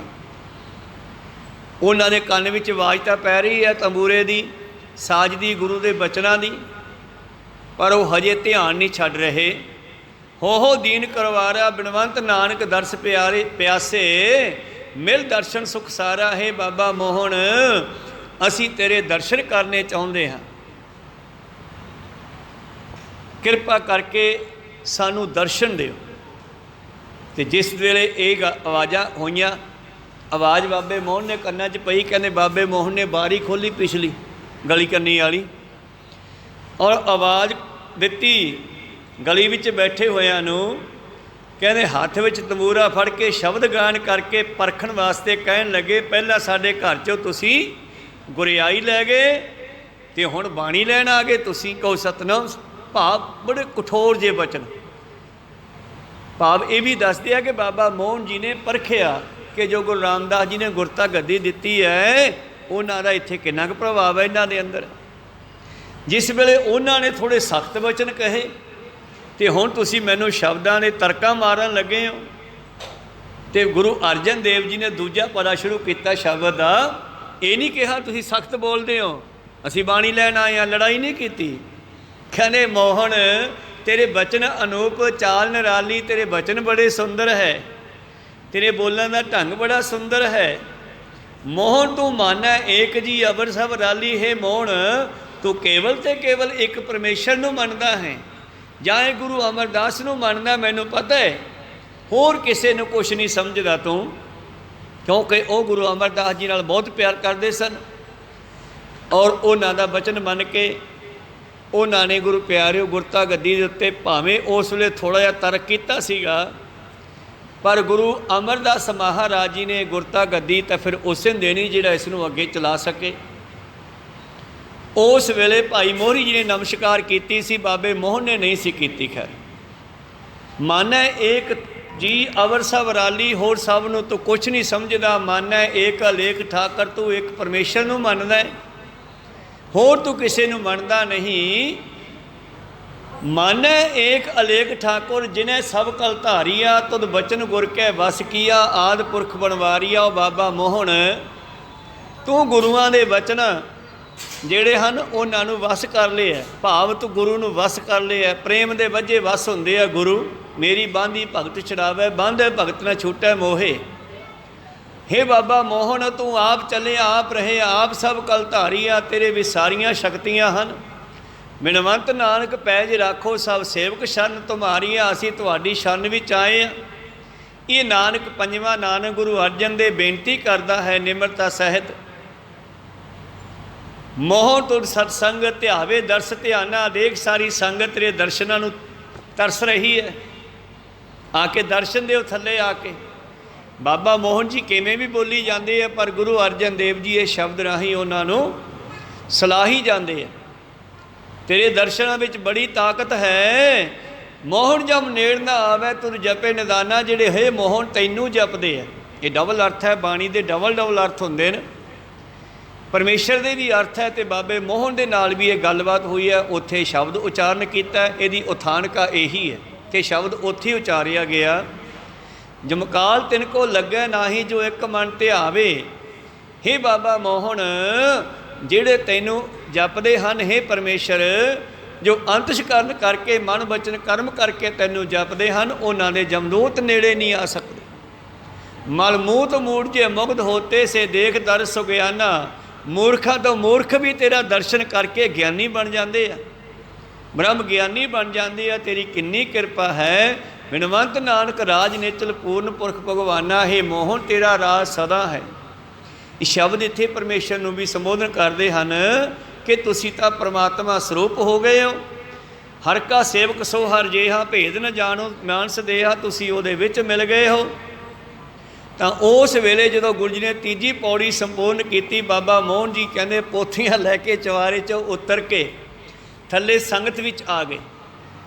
ਜਿਸ ਬਾਬਾ ਮੋਹਨ ਜੀ ਨੇ ਉਸ ਵੇਲੇ ਥੋੜ੍ਹਾ ਗੁੱਸਾ ਕੀਤਾ ਸੀ ਕਿ ਰਾਮਦਾਸ ਜੀ ਨੂੰ ਮੱਥਾ ਨਹੀਂ ਸੀ ਟੇਕਿਆ, ਅੱਜ ਕਹਿੰਦੇ ਉਹਨਾਂ ਨੇ ਆ ਕੇ ਸਤਿਗੁਰੂ ਅਰਜਨ ਦੇਵ ਜੀ ਦੇ ਚਰਨਾਂ 'ਚ ਮੱਥਾ ਵੀ ਟੇਕਿਆ ਔਰ ਕਹਿਣ ਲੱਗੇ ਮੈਂ ਉਸ ਵੇਲੇ ਗੁਰਿਆਈ ਵੇਲੇ ਗੱਦੀ ਤੁਹਾਡੇ ਪਿਤਾ ਰਾਮਦਾਸ ਜੀ ਨੂੰ ਸੌਂਪੀ ਸੀ ਅਤੇ ਉਹਨਾਂ ਨੇ ਕਿਹਾ ਸੀ ਚਰਨੀ ਪੈ ਜਾ। ਉਸ ਵੇਲੇ ਮੈਂ ਆਪਣਾ ਰਿਸ਼ਤੇਦਾਰ ਸਮਝ ਕੇ, ਕਿਉਂਕਿ ਰਿਸ਼ਤੇਦਾਰੀ ਸੀਗੀ, ਇਸ ਕਰਕੇ ਮੈਂ ਉਹਨਾਂ ਦੇ ਪੈਰੀ ਨਹੀਂ ਸੀ ਪਿਆ। ਮੇਰਾ ਛੋਟਾ ਭਾਈ ਮੋਹਰੀ ਉਹਨਾਂ ਦੇ ਚਰਨਾਂ 'ਤੇ ਡਿੱਗ ਪਿਆ ਸੀਗਾ। ਸਤਿਗੁਰ ਪੁਰਖ ਜੇ ਬੋਲਿਆ ਗੁਰਸਿੱਖਾਂ ਮੰਨ ਲਈ ਰਜਾਏ ਜੀਓ, ਮੋਹਰੀ ਪੁੱਤ ਸਨ ਮੁਖ ਹੋਇਆ, ਰਾਮਦਾਸੈ ਪੈਰੀ ਪਾਏ ਜੀਓ। ਪਰ ਮੈਂ ਉਹਦਨੇ ਪੈਰੀ ਨਹੀਂ ਸੀ ਪਿਆ ਅਤੇ ਅੱਜ ਮੈਨੂੰ ਤੁਹਾਡੇ ਚਰਨ ਪੈ ਕੇ, ਤੁਹਾਡੇ ਪੈਰੀ ਪੈ ਕੇ ਸ਼ਾਂਤੀ ਆਈ ਆ ਅਤੇ ਗੁਰੂ ਅਰਜਨ ਦੇਵ ਜੀ ਦੇ ਚਰਨ ਫੜਦੇ ਆ। ਪਰ ਗੁਰੂ ਅਰਜਨ ਦੇਵ ਜੀ ਹੱਥ ਛਡਾਉਂਦੇ ਆ, ਨਹੀਂ ਨਹੀਂ ਤੁਸੀਂ ਤਾਂ ਮੋਹਨ ਹੋ, ਪਰਮੇਸ਼ਰ ਹੋ, ਤੁਸੀਂ ਵੱਡੇ ਹੋ ਮਾਮਾ ਜੀ, ਇੱਦਾਂ ਨਾ ਕਰੋ। ਪਰ ਉਹ ਕਹਿੰਦੇ ਨਹੀਂ, ਮੈਂ ਤੁਹਾਨੂੰ ਗੁਰੂ ਨਾਨਕ ਜਾਣ ਕੇ ਅੱਜ ਪੈਰੀ ਪੈਂਦਾ ਹਾਂ। ਫਿਰ ਗੁਰੂ ਪਿਆਰਿਓ ਜਦੋਂ ਇਹ ਬਚਨ ਹੋਏ ਅਤੇ ਚੌਥਾ ਸ਼ਬਦ ਉਚਾਰਿਆ, ਫਿਰ ਬਾਬੇ ਗੁਰੂ ਅਰਜਨ ਦੇਵ ਮਹਾਰਾਜ ਜੀ ਨੇ, ਮੋਹਨ ਤੂੰ ਸਫਲ ਫਲਿਆ ਸਨ ਪਰਵਾਰੇ, ਮੋਹਨ ਤੂੰ ਤਾਂ ਆਪਣੀਆਂ ਸਾਰੀਆਂ ਕੁੱਲਾਂ ਤਾਰ ਲਈਆਂ। ਮੋਹਨ ਪੁੱਤਰ ਮੀਤ ਭਾਈ ਕੁਟੰਬ ਸਭ ਤਾਰੇ, ਤੁਸੀਂ ਤਾਂ ਇਹ ਭਗਤੀ ਕਰਕੇ ਭਜਨ ਬੰਦਗੀ ਕਰਕੇ ਆਪਣਾ ਸਾਰਾ ਜੀਵਨ ਤਾਰ ਲਿਆ ਹੈ। ਤਾਰਿਆ ਜਹਾਨ ਲਹਿਆ ਬਿਮਾਨ, ਜਦੋਂ ਜੀਵ ਦਾ ਮਾਣ ਦੂਰ ਹੋ ਗਿਆ, ਨਿਮਰਤਾ ਵਿੱਚ ਆ ਗਿਆ ਅਤੇ ਸਭ ਕੁਝ ਹੋ ਗਿਆ। ਜਿੰਨੀ ਦਰਸ਼ਨ ਪਾਇਆ, ਜਿੰਨੀ ਤੁਧ ਨੂੰ ਧਨ ਕਿਹਾ, ਤਿੰਨ ਜਮ ਨੇੜ ਨਾ ਆਇਆ। ਮੋਹਨ ਜਿਹੜੇ ਤੈਨੂੰ ਜਪਣਗੇ ਉਹ ਵੀ ਜਮਾਂ ਤੋਂ ਛੁੱਟ ਜਾਣਗੇ, ਜਮਾਂ ਦੇ ਨੇੜੇ ਕੋਈ ਨਹੀਂ ਆਵੇਗਾ। ਜੇ ਕੋ ਜੀਓ ਕਹੈ ਉਹਨਾਂ ਕੋ ਜਮ ਕੀ ਤਲਬ ਨਾ ਹੋਈ, ਬੇਅੰਤ ਗੁਣ ਤੇਰੇ ਕਥੇ ਨਾ ਜਾਹੀ, ਸਤਿਗੁਰ ਪੁਰਖ ਮੁਰਾਰੇ। ਹੇ ਪਰਮੇਸ਼ਰ ਸਰੂਪ ਮੋਹਨ ਤੇਰੇ ਗੁਣਾਂ ਦਾ ਅੰਤ ਨਹੀਂ ਹੈ। ਬਿਨਵੰਤ ਨਾਨਕ ਟੇਕ ਰਾਖੀ ਜਿਤ ਲਗ ਤਰਿਆ ਸੰਸਾਰੇ, ਤੁਸੀਂ ਕਿਰਪਾ ਕੀਤੀ। ਇਹ ਜੋ ਸਾਨੂੰ ਪੋਥੀਆਂ ਦਿੱਤੀਆਂ, ਇਸ ਬਾਣੀ ਦੇ ਨਾਲ ਸੰਸਾਰ ਨੇ ਤਰਨਾ ਹੈ। ਇਹ ਸਾਰੀ ਬਾਣੀ ਅਸੀਂ ਇਕੱਠੀ ਕਰਨੀ ਆ।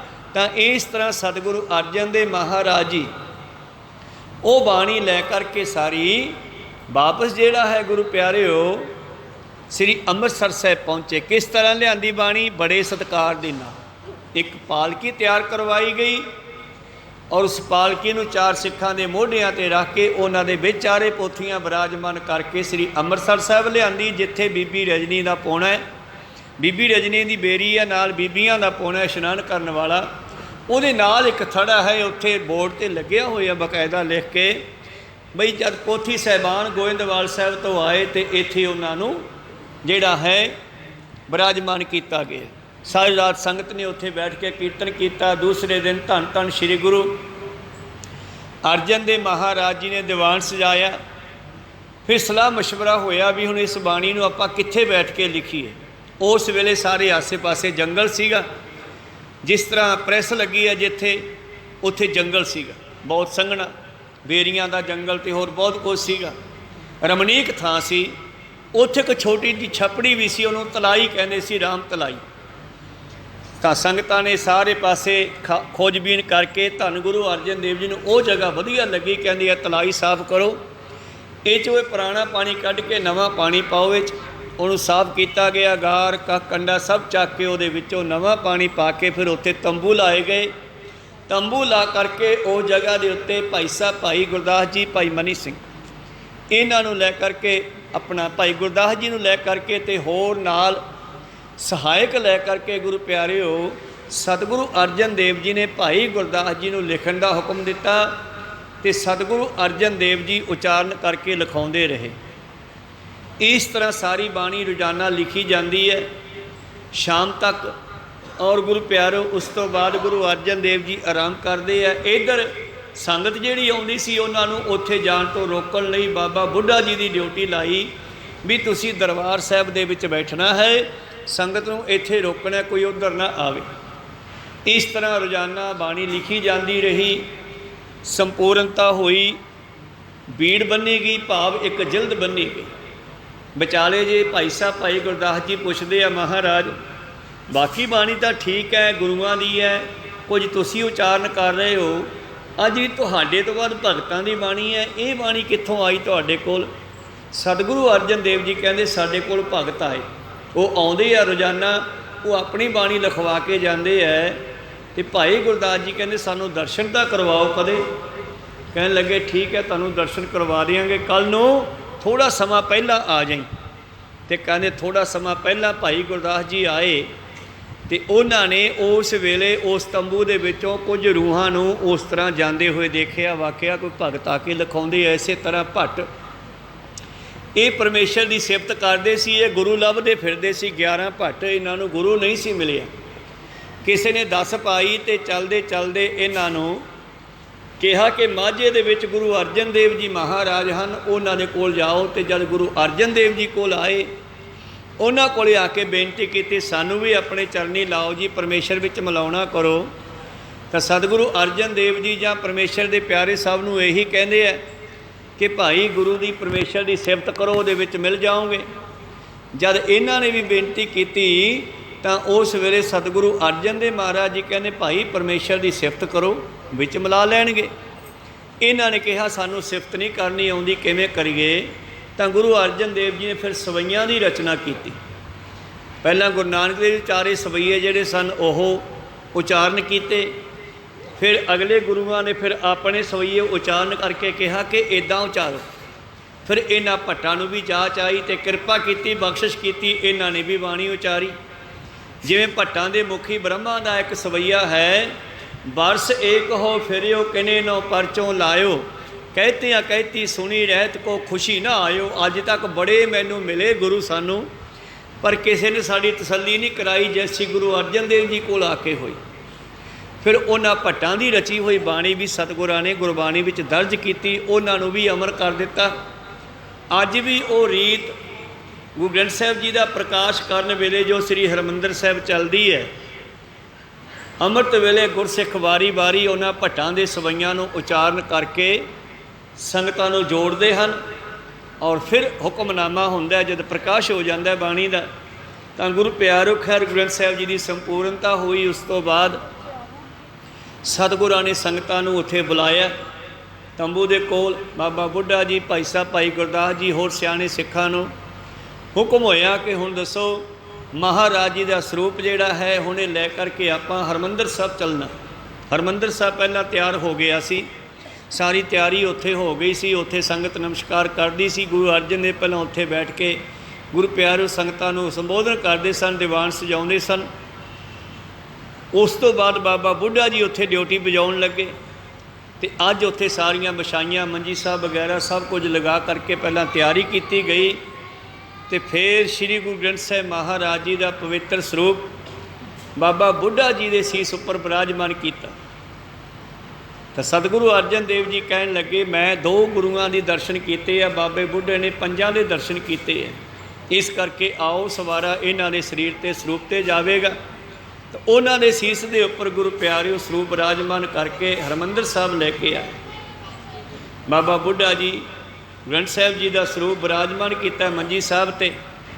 ਸਤਿਗੁਰੂ ਅਰਜਨ ਦੇਵ ਜੀ ਨਮਸਕਾਰ ਕਰਕੇ ਮੂਹਰੋਂ ਸਾਹਮਣੇ ਬੈਠ ਗਏ ਔਰ ਸ਼ਬਦ ਉਚਾਰਿਆ। ਉਸ ਵੇਲੇ ਇੱਕ ਬਾਬਾ ਗੁਰੂ ਅਰਜਨ ਦੇਵ ਜੀ ਨੇ ਬਾਬਾ ਬੁੱਢਾ ਜੀ ਨੂੰ ਸੰਬੋਧਨ ਕਰਕੇ ਸ਼ਲੋਕ, ਦਰਸ਼ਨ ਪਿਆਸੀ ਦਿਨ ਸਰਾਤ ਚਿਤਵੋ ਆਂਦਣ ਨੀਤ, ਖੋਲ ਕਪਟ ਗੁਰ ਮੇਲੀਆ ਨਾਨਕ ਹਰ ਸੰਗ ਮੀਤ। ਇੱਥੇ ਬਾਬੇ ਬੁੱਢੇ ਨੂੰ ਮਿੱਤਰ ਕਹਿ ਕੇ ਸੰਬੋਧਨ ਕਰਦੇ ਆ। ਮਿੱਤਰਾ, ਕਪਟ ਖੋਲ ਭਾਵ ਪ੍ਰਕਾਸ਼ ਕਰ, ਮੈਨੂੰ ਦਰਸ਼ਨ ਕਰਾ।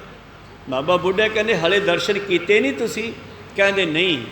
ਜੇ ਸ਼ਬਦ ਗੁਰੂ ਦੀ ਗੱਲ ਦੁਨੀਆ ਕਰਦੀ ਸੀ ਉਹ ਪਹਿਲਾਂ ਗੁਪਤ ਸੀ, ਗੁਪਤੀ ਬਾਣੀ ਪ੍ਰਗਟ ਹੋਈ ਹੈ। ਇਹ ਪਹਿਲਾਂ ਭਾਵੇਂ ਸ਼ਬਦ ਦੀ ਗੱਲ ਚੱਲਦੀ ਸੀ, ਕਿਉਂਕਿ ਬਾਬੇ ਨਾਨਕ ਨੂੰ ਪੁੱਛਿਆ ਸਿੱਧਾ ਨੇ, ਕਵਨ ਗੁਰੂ ਕਿਸ ਕਾ ਤੂੰ ਚੇਲਾ, ਅਤੇ ਧੰਨ ਗੁਰੂ ਨਾਨਕ ਦੇਵ ਨੇ ਕੀ ਕਿਹਾ ਸੀਗਾ? ਸ਼ਬਦ ਗੁਰੂ ਸੁਰ ਧੁਨ ਚੇਲਾ। ਇਸੇ ਤਰ੍ਹਾਂ ਹੀ ਭਗਤਾਂ ਨੇ ਵੀ ਇਹ ਸ਼ਬਦ ਦੇ ਨਾਲ ਜੁੜਨਾ ਕੀਤਾ, ਲੇਕਿਨ ਉਦੋਂ ਸ਼ਬਦ ਗੁਪਤ ਸੀਗਾ, ਇਸ ਤਰ੍ਹਾਂ ਆਪਣੇ ਸਰੂਪ 'ਚ ਨਹੀਂ ਸੀ ਆਇਆ, ਗੁਪਤ ਸੀਗਾ। ਭਗਤ ਨਾਮਦੇਵ ਜੀ ਕਹਿੰਦੇ, ਹਿੰਦੂ ਪੂਜਾ ਦੇਹੁਰਾ, ਮੁਸਲਮਾਨ ਮਸੀਤ, ਨਾਮੈ ਸੋਈ ਸੇਵਿਆ, ਜੈ ਦੇਹੁਰਾ ਨਾਮ ਮਸੀਤ। ਗੁਰੂ ਗੋਬਿੰਦ ਸਿੰਘ ਜੀ ਬਖਸ਼ਿਸ਼ ਕਰਦੇ ਹਨ, ਕਾਨ ਸੁਣੇ ਪਹਿਚਾਨ ਨਾ ਤਿਨਸਿਓ, ਲਿਵ ਲਾਗੀ ਮੋਰੀ ਪਗ ਇਨਸਿਓ। ਮੈਂ ਨਾ ਗਣੇਸ਼ਾ ਪ੍ਰਿਥਮ ਮਨਾਉ, ਕਿਸ਼ਨ ਬਿਸ਼ਨ ਕਬਹੂ ਨ ਤਿਉ। ਮੈਂ ਇਹਨਾਂ ਨੂੰ ਨਹੀਂ ਪੂਜਦਾ, ਫਿਰ ਤੁਸੀਂ ਕਿਹਨੂੰ ਸਿਮਰਦੇ ਹੋ? ਕਾਨ ਸੁਣੇ ਪਹਿਚਾਨ ਨਾ ਤਿਨਸਿਓ। ਹੁਣ ਸ਼ਬਦ ਦਾ ਸਰੂਪ ਤਾਂ ਕੋਈ ਬਣਦਾ ਨਹੀਂ, ਲੇਕਿਨ ਕੰਨ ਸਾਡੇ ਸੁਣ ਰਹੇ ਹੈ, ਅਨੁਭਵ ਆਪਾਂ ਨੂੰ ਹੋ ਰਿਹਾ, ਮਾਰਗਦਰਸ਼ਨ ਸਾਨੂੰ ਸ਼ਬਦ ਦੇ ਰਿਹਾ ਹੈ, ਲੇਕਿਨ ਸ਼ਬਦ ਦਾ ਸਰੂਪ ਹੈ ਜਿਹੜਾ ਉਹ ਅੱਜ ਦੇ ਦਿਹਾੜੇ 'ਤੇ ਪ੍ਰਗਟ ਹੋਇਆ, ਕੋਈ ਸਤਿਨਾਮ ਪ੍ਰਕਾਸ਼ ਹੋਇਆ। ਸ਼ਬਦ ਨੂੰ ਪ੍ਰਗਟ ਕੀਤਾ ਪੰਜਵੇਂ ਪਾਤਸ਼ਾਹ ਜੀ ਨੇ ਜਦੋਂ ਲਿਖਤ ਦੇ ਵਿੱਚ ਲਿਆਂਦਾ। ਉਸ ਤੋਂ ਪਹਿਲਾਂ ਭਾਵੇਂ ਸ਼ਬਦ ਬਹੁਤ ਲਿਖੇ ਗਏ, ਪਰ ਕਿਸੇ ਨੇ ਇਹ ਨਹੀਂ ਸੀ ਦੱਸਿਆ ਵੀ ਜਿਹੜਾ ਗੁਰੂ ਹੈ ਉਹ ਸ਼ਬਦ ਹੈ। ਸਰੀਰਾਂ ਦੇ ਨਾਲ ਲੋਕ ਜੁੜੇ ਸੀ, ਮੂਰਤੀ ਪੂਜਾ ਨਾਲ ਜੁੜੇ ਸੀ, ਗਿਆਨ ਪ੍ਰਾਪਤ ਕਰਦੇ ਸੀਗੇ, ਪਰ ਗਿਆਨ ਪ੍ਰਾਪਤ ਕਰਨ ਤੋਂ ਬਾਅਦ ਫਿਰ ਸਰੀਰ ਦੇ ਨਾਲ ਹੀ ਧਿਆਨ ਜੁੜ ਜਾਂਦਾ ਸੀਗਾ।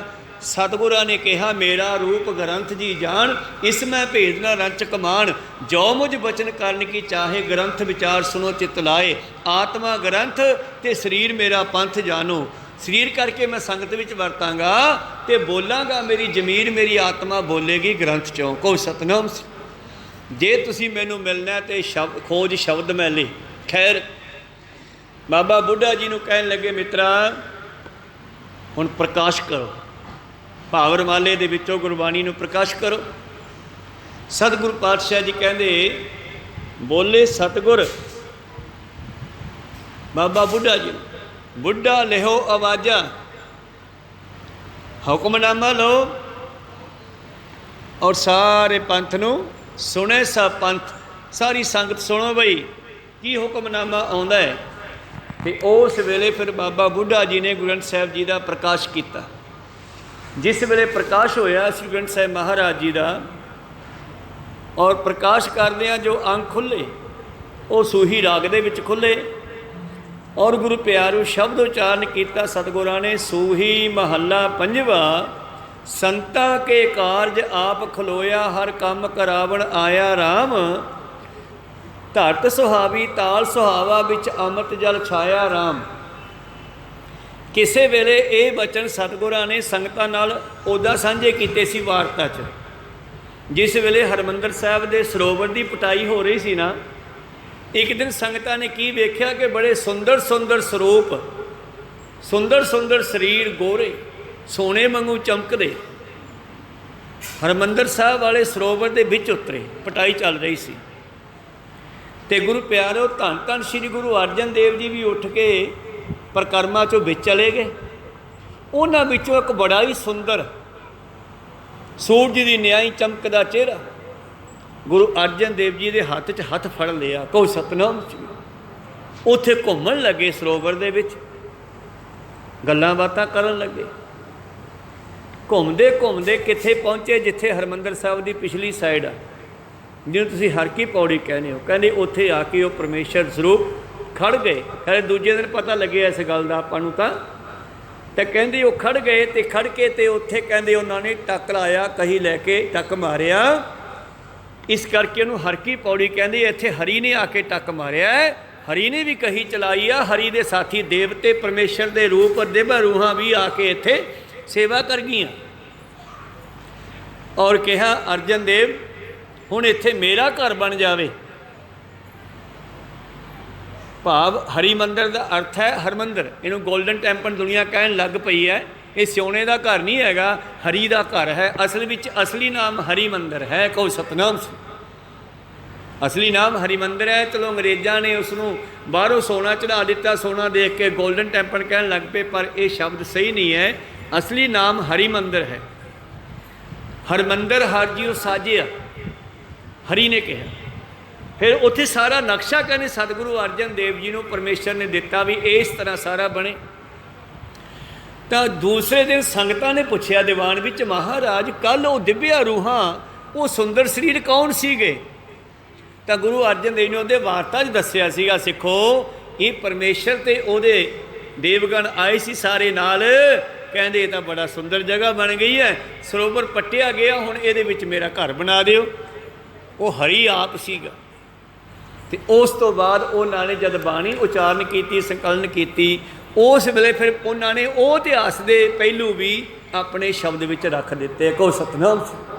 ਇਹ ਸ਼ਬਦ ਫਿਰ ਪਹਿਲਾ ਪਾਤਸ਼ਾਹ ਨੇ ਲਿਖਿਆ, ਉਚਾਰਿਆ ਬਾਣੀ 'ਚ। ਅੱਜ ਜਦ ਪਹਿਲੀ ਵਾਰ ਪ੍ਰਕਾਸ਼ ਕੀਤਾ ਪ੍ਰੀਤਮ ਜੀ ਦੀ ਪਵਿੱਤਰ ਬਾਣੀ ਦਾ, ਤਾਂ ਉਸ ਵੇਲੇ ਇਹ ਹੁਕਮਨਾਮਾ ਵੀ ਆ ਗਿਆ। ਸੋਹੀ ਮਹੱਲਾ ਪੰਜਵਾ। ਸੰਤਾਂ ਕੈ ਕਾਰਜ, ਸੰਤਾਂ ਕੇ ਕਾਰਜ ਆਪ ਖਲੋਇਆ, ਹਰ ਕੰਮ ਕਰਾਵਣ ਆਇਆ ਰਾਮ। ਧਰਤ ਸੁਹਾਵੀ ਤਾਲ ਸੁਹਾਵਾ, ਵਿੱਚ ਅੰਮ੍ਰਿਤ ਜਲ ਛਾਇਆ ਰਾਮ। ਧਰਤੀ ਸੋਹਣੀ ਆ, ਸਰੋਵਰ ਵੀ ਸੋਹਣਾ ਲੱਗਦਾ ਹੈ, ਸ਼ੋਭਨੀਕ ਹੈ। ਵਿੱਚ ਜਿਹੜਾ ਜਲ ਹੈ ਉਹ ਤਾਂ ਅੰਮ੍ਰਿਤ ਹੀ ਹੈ।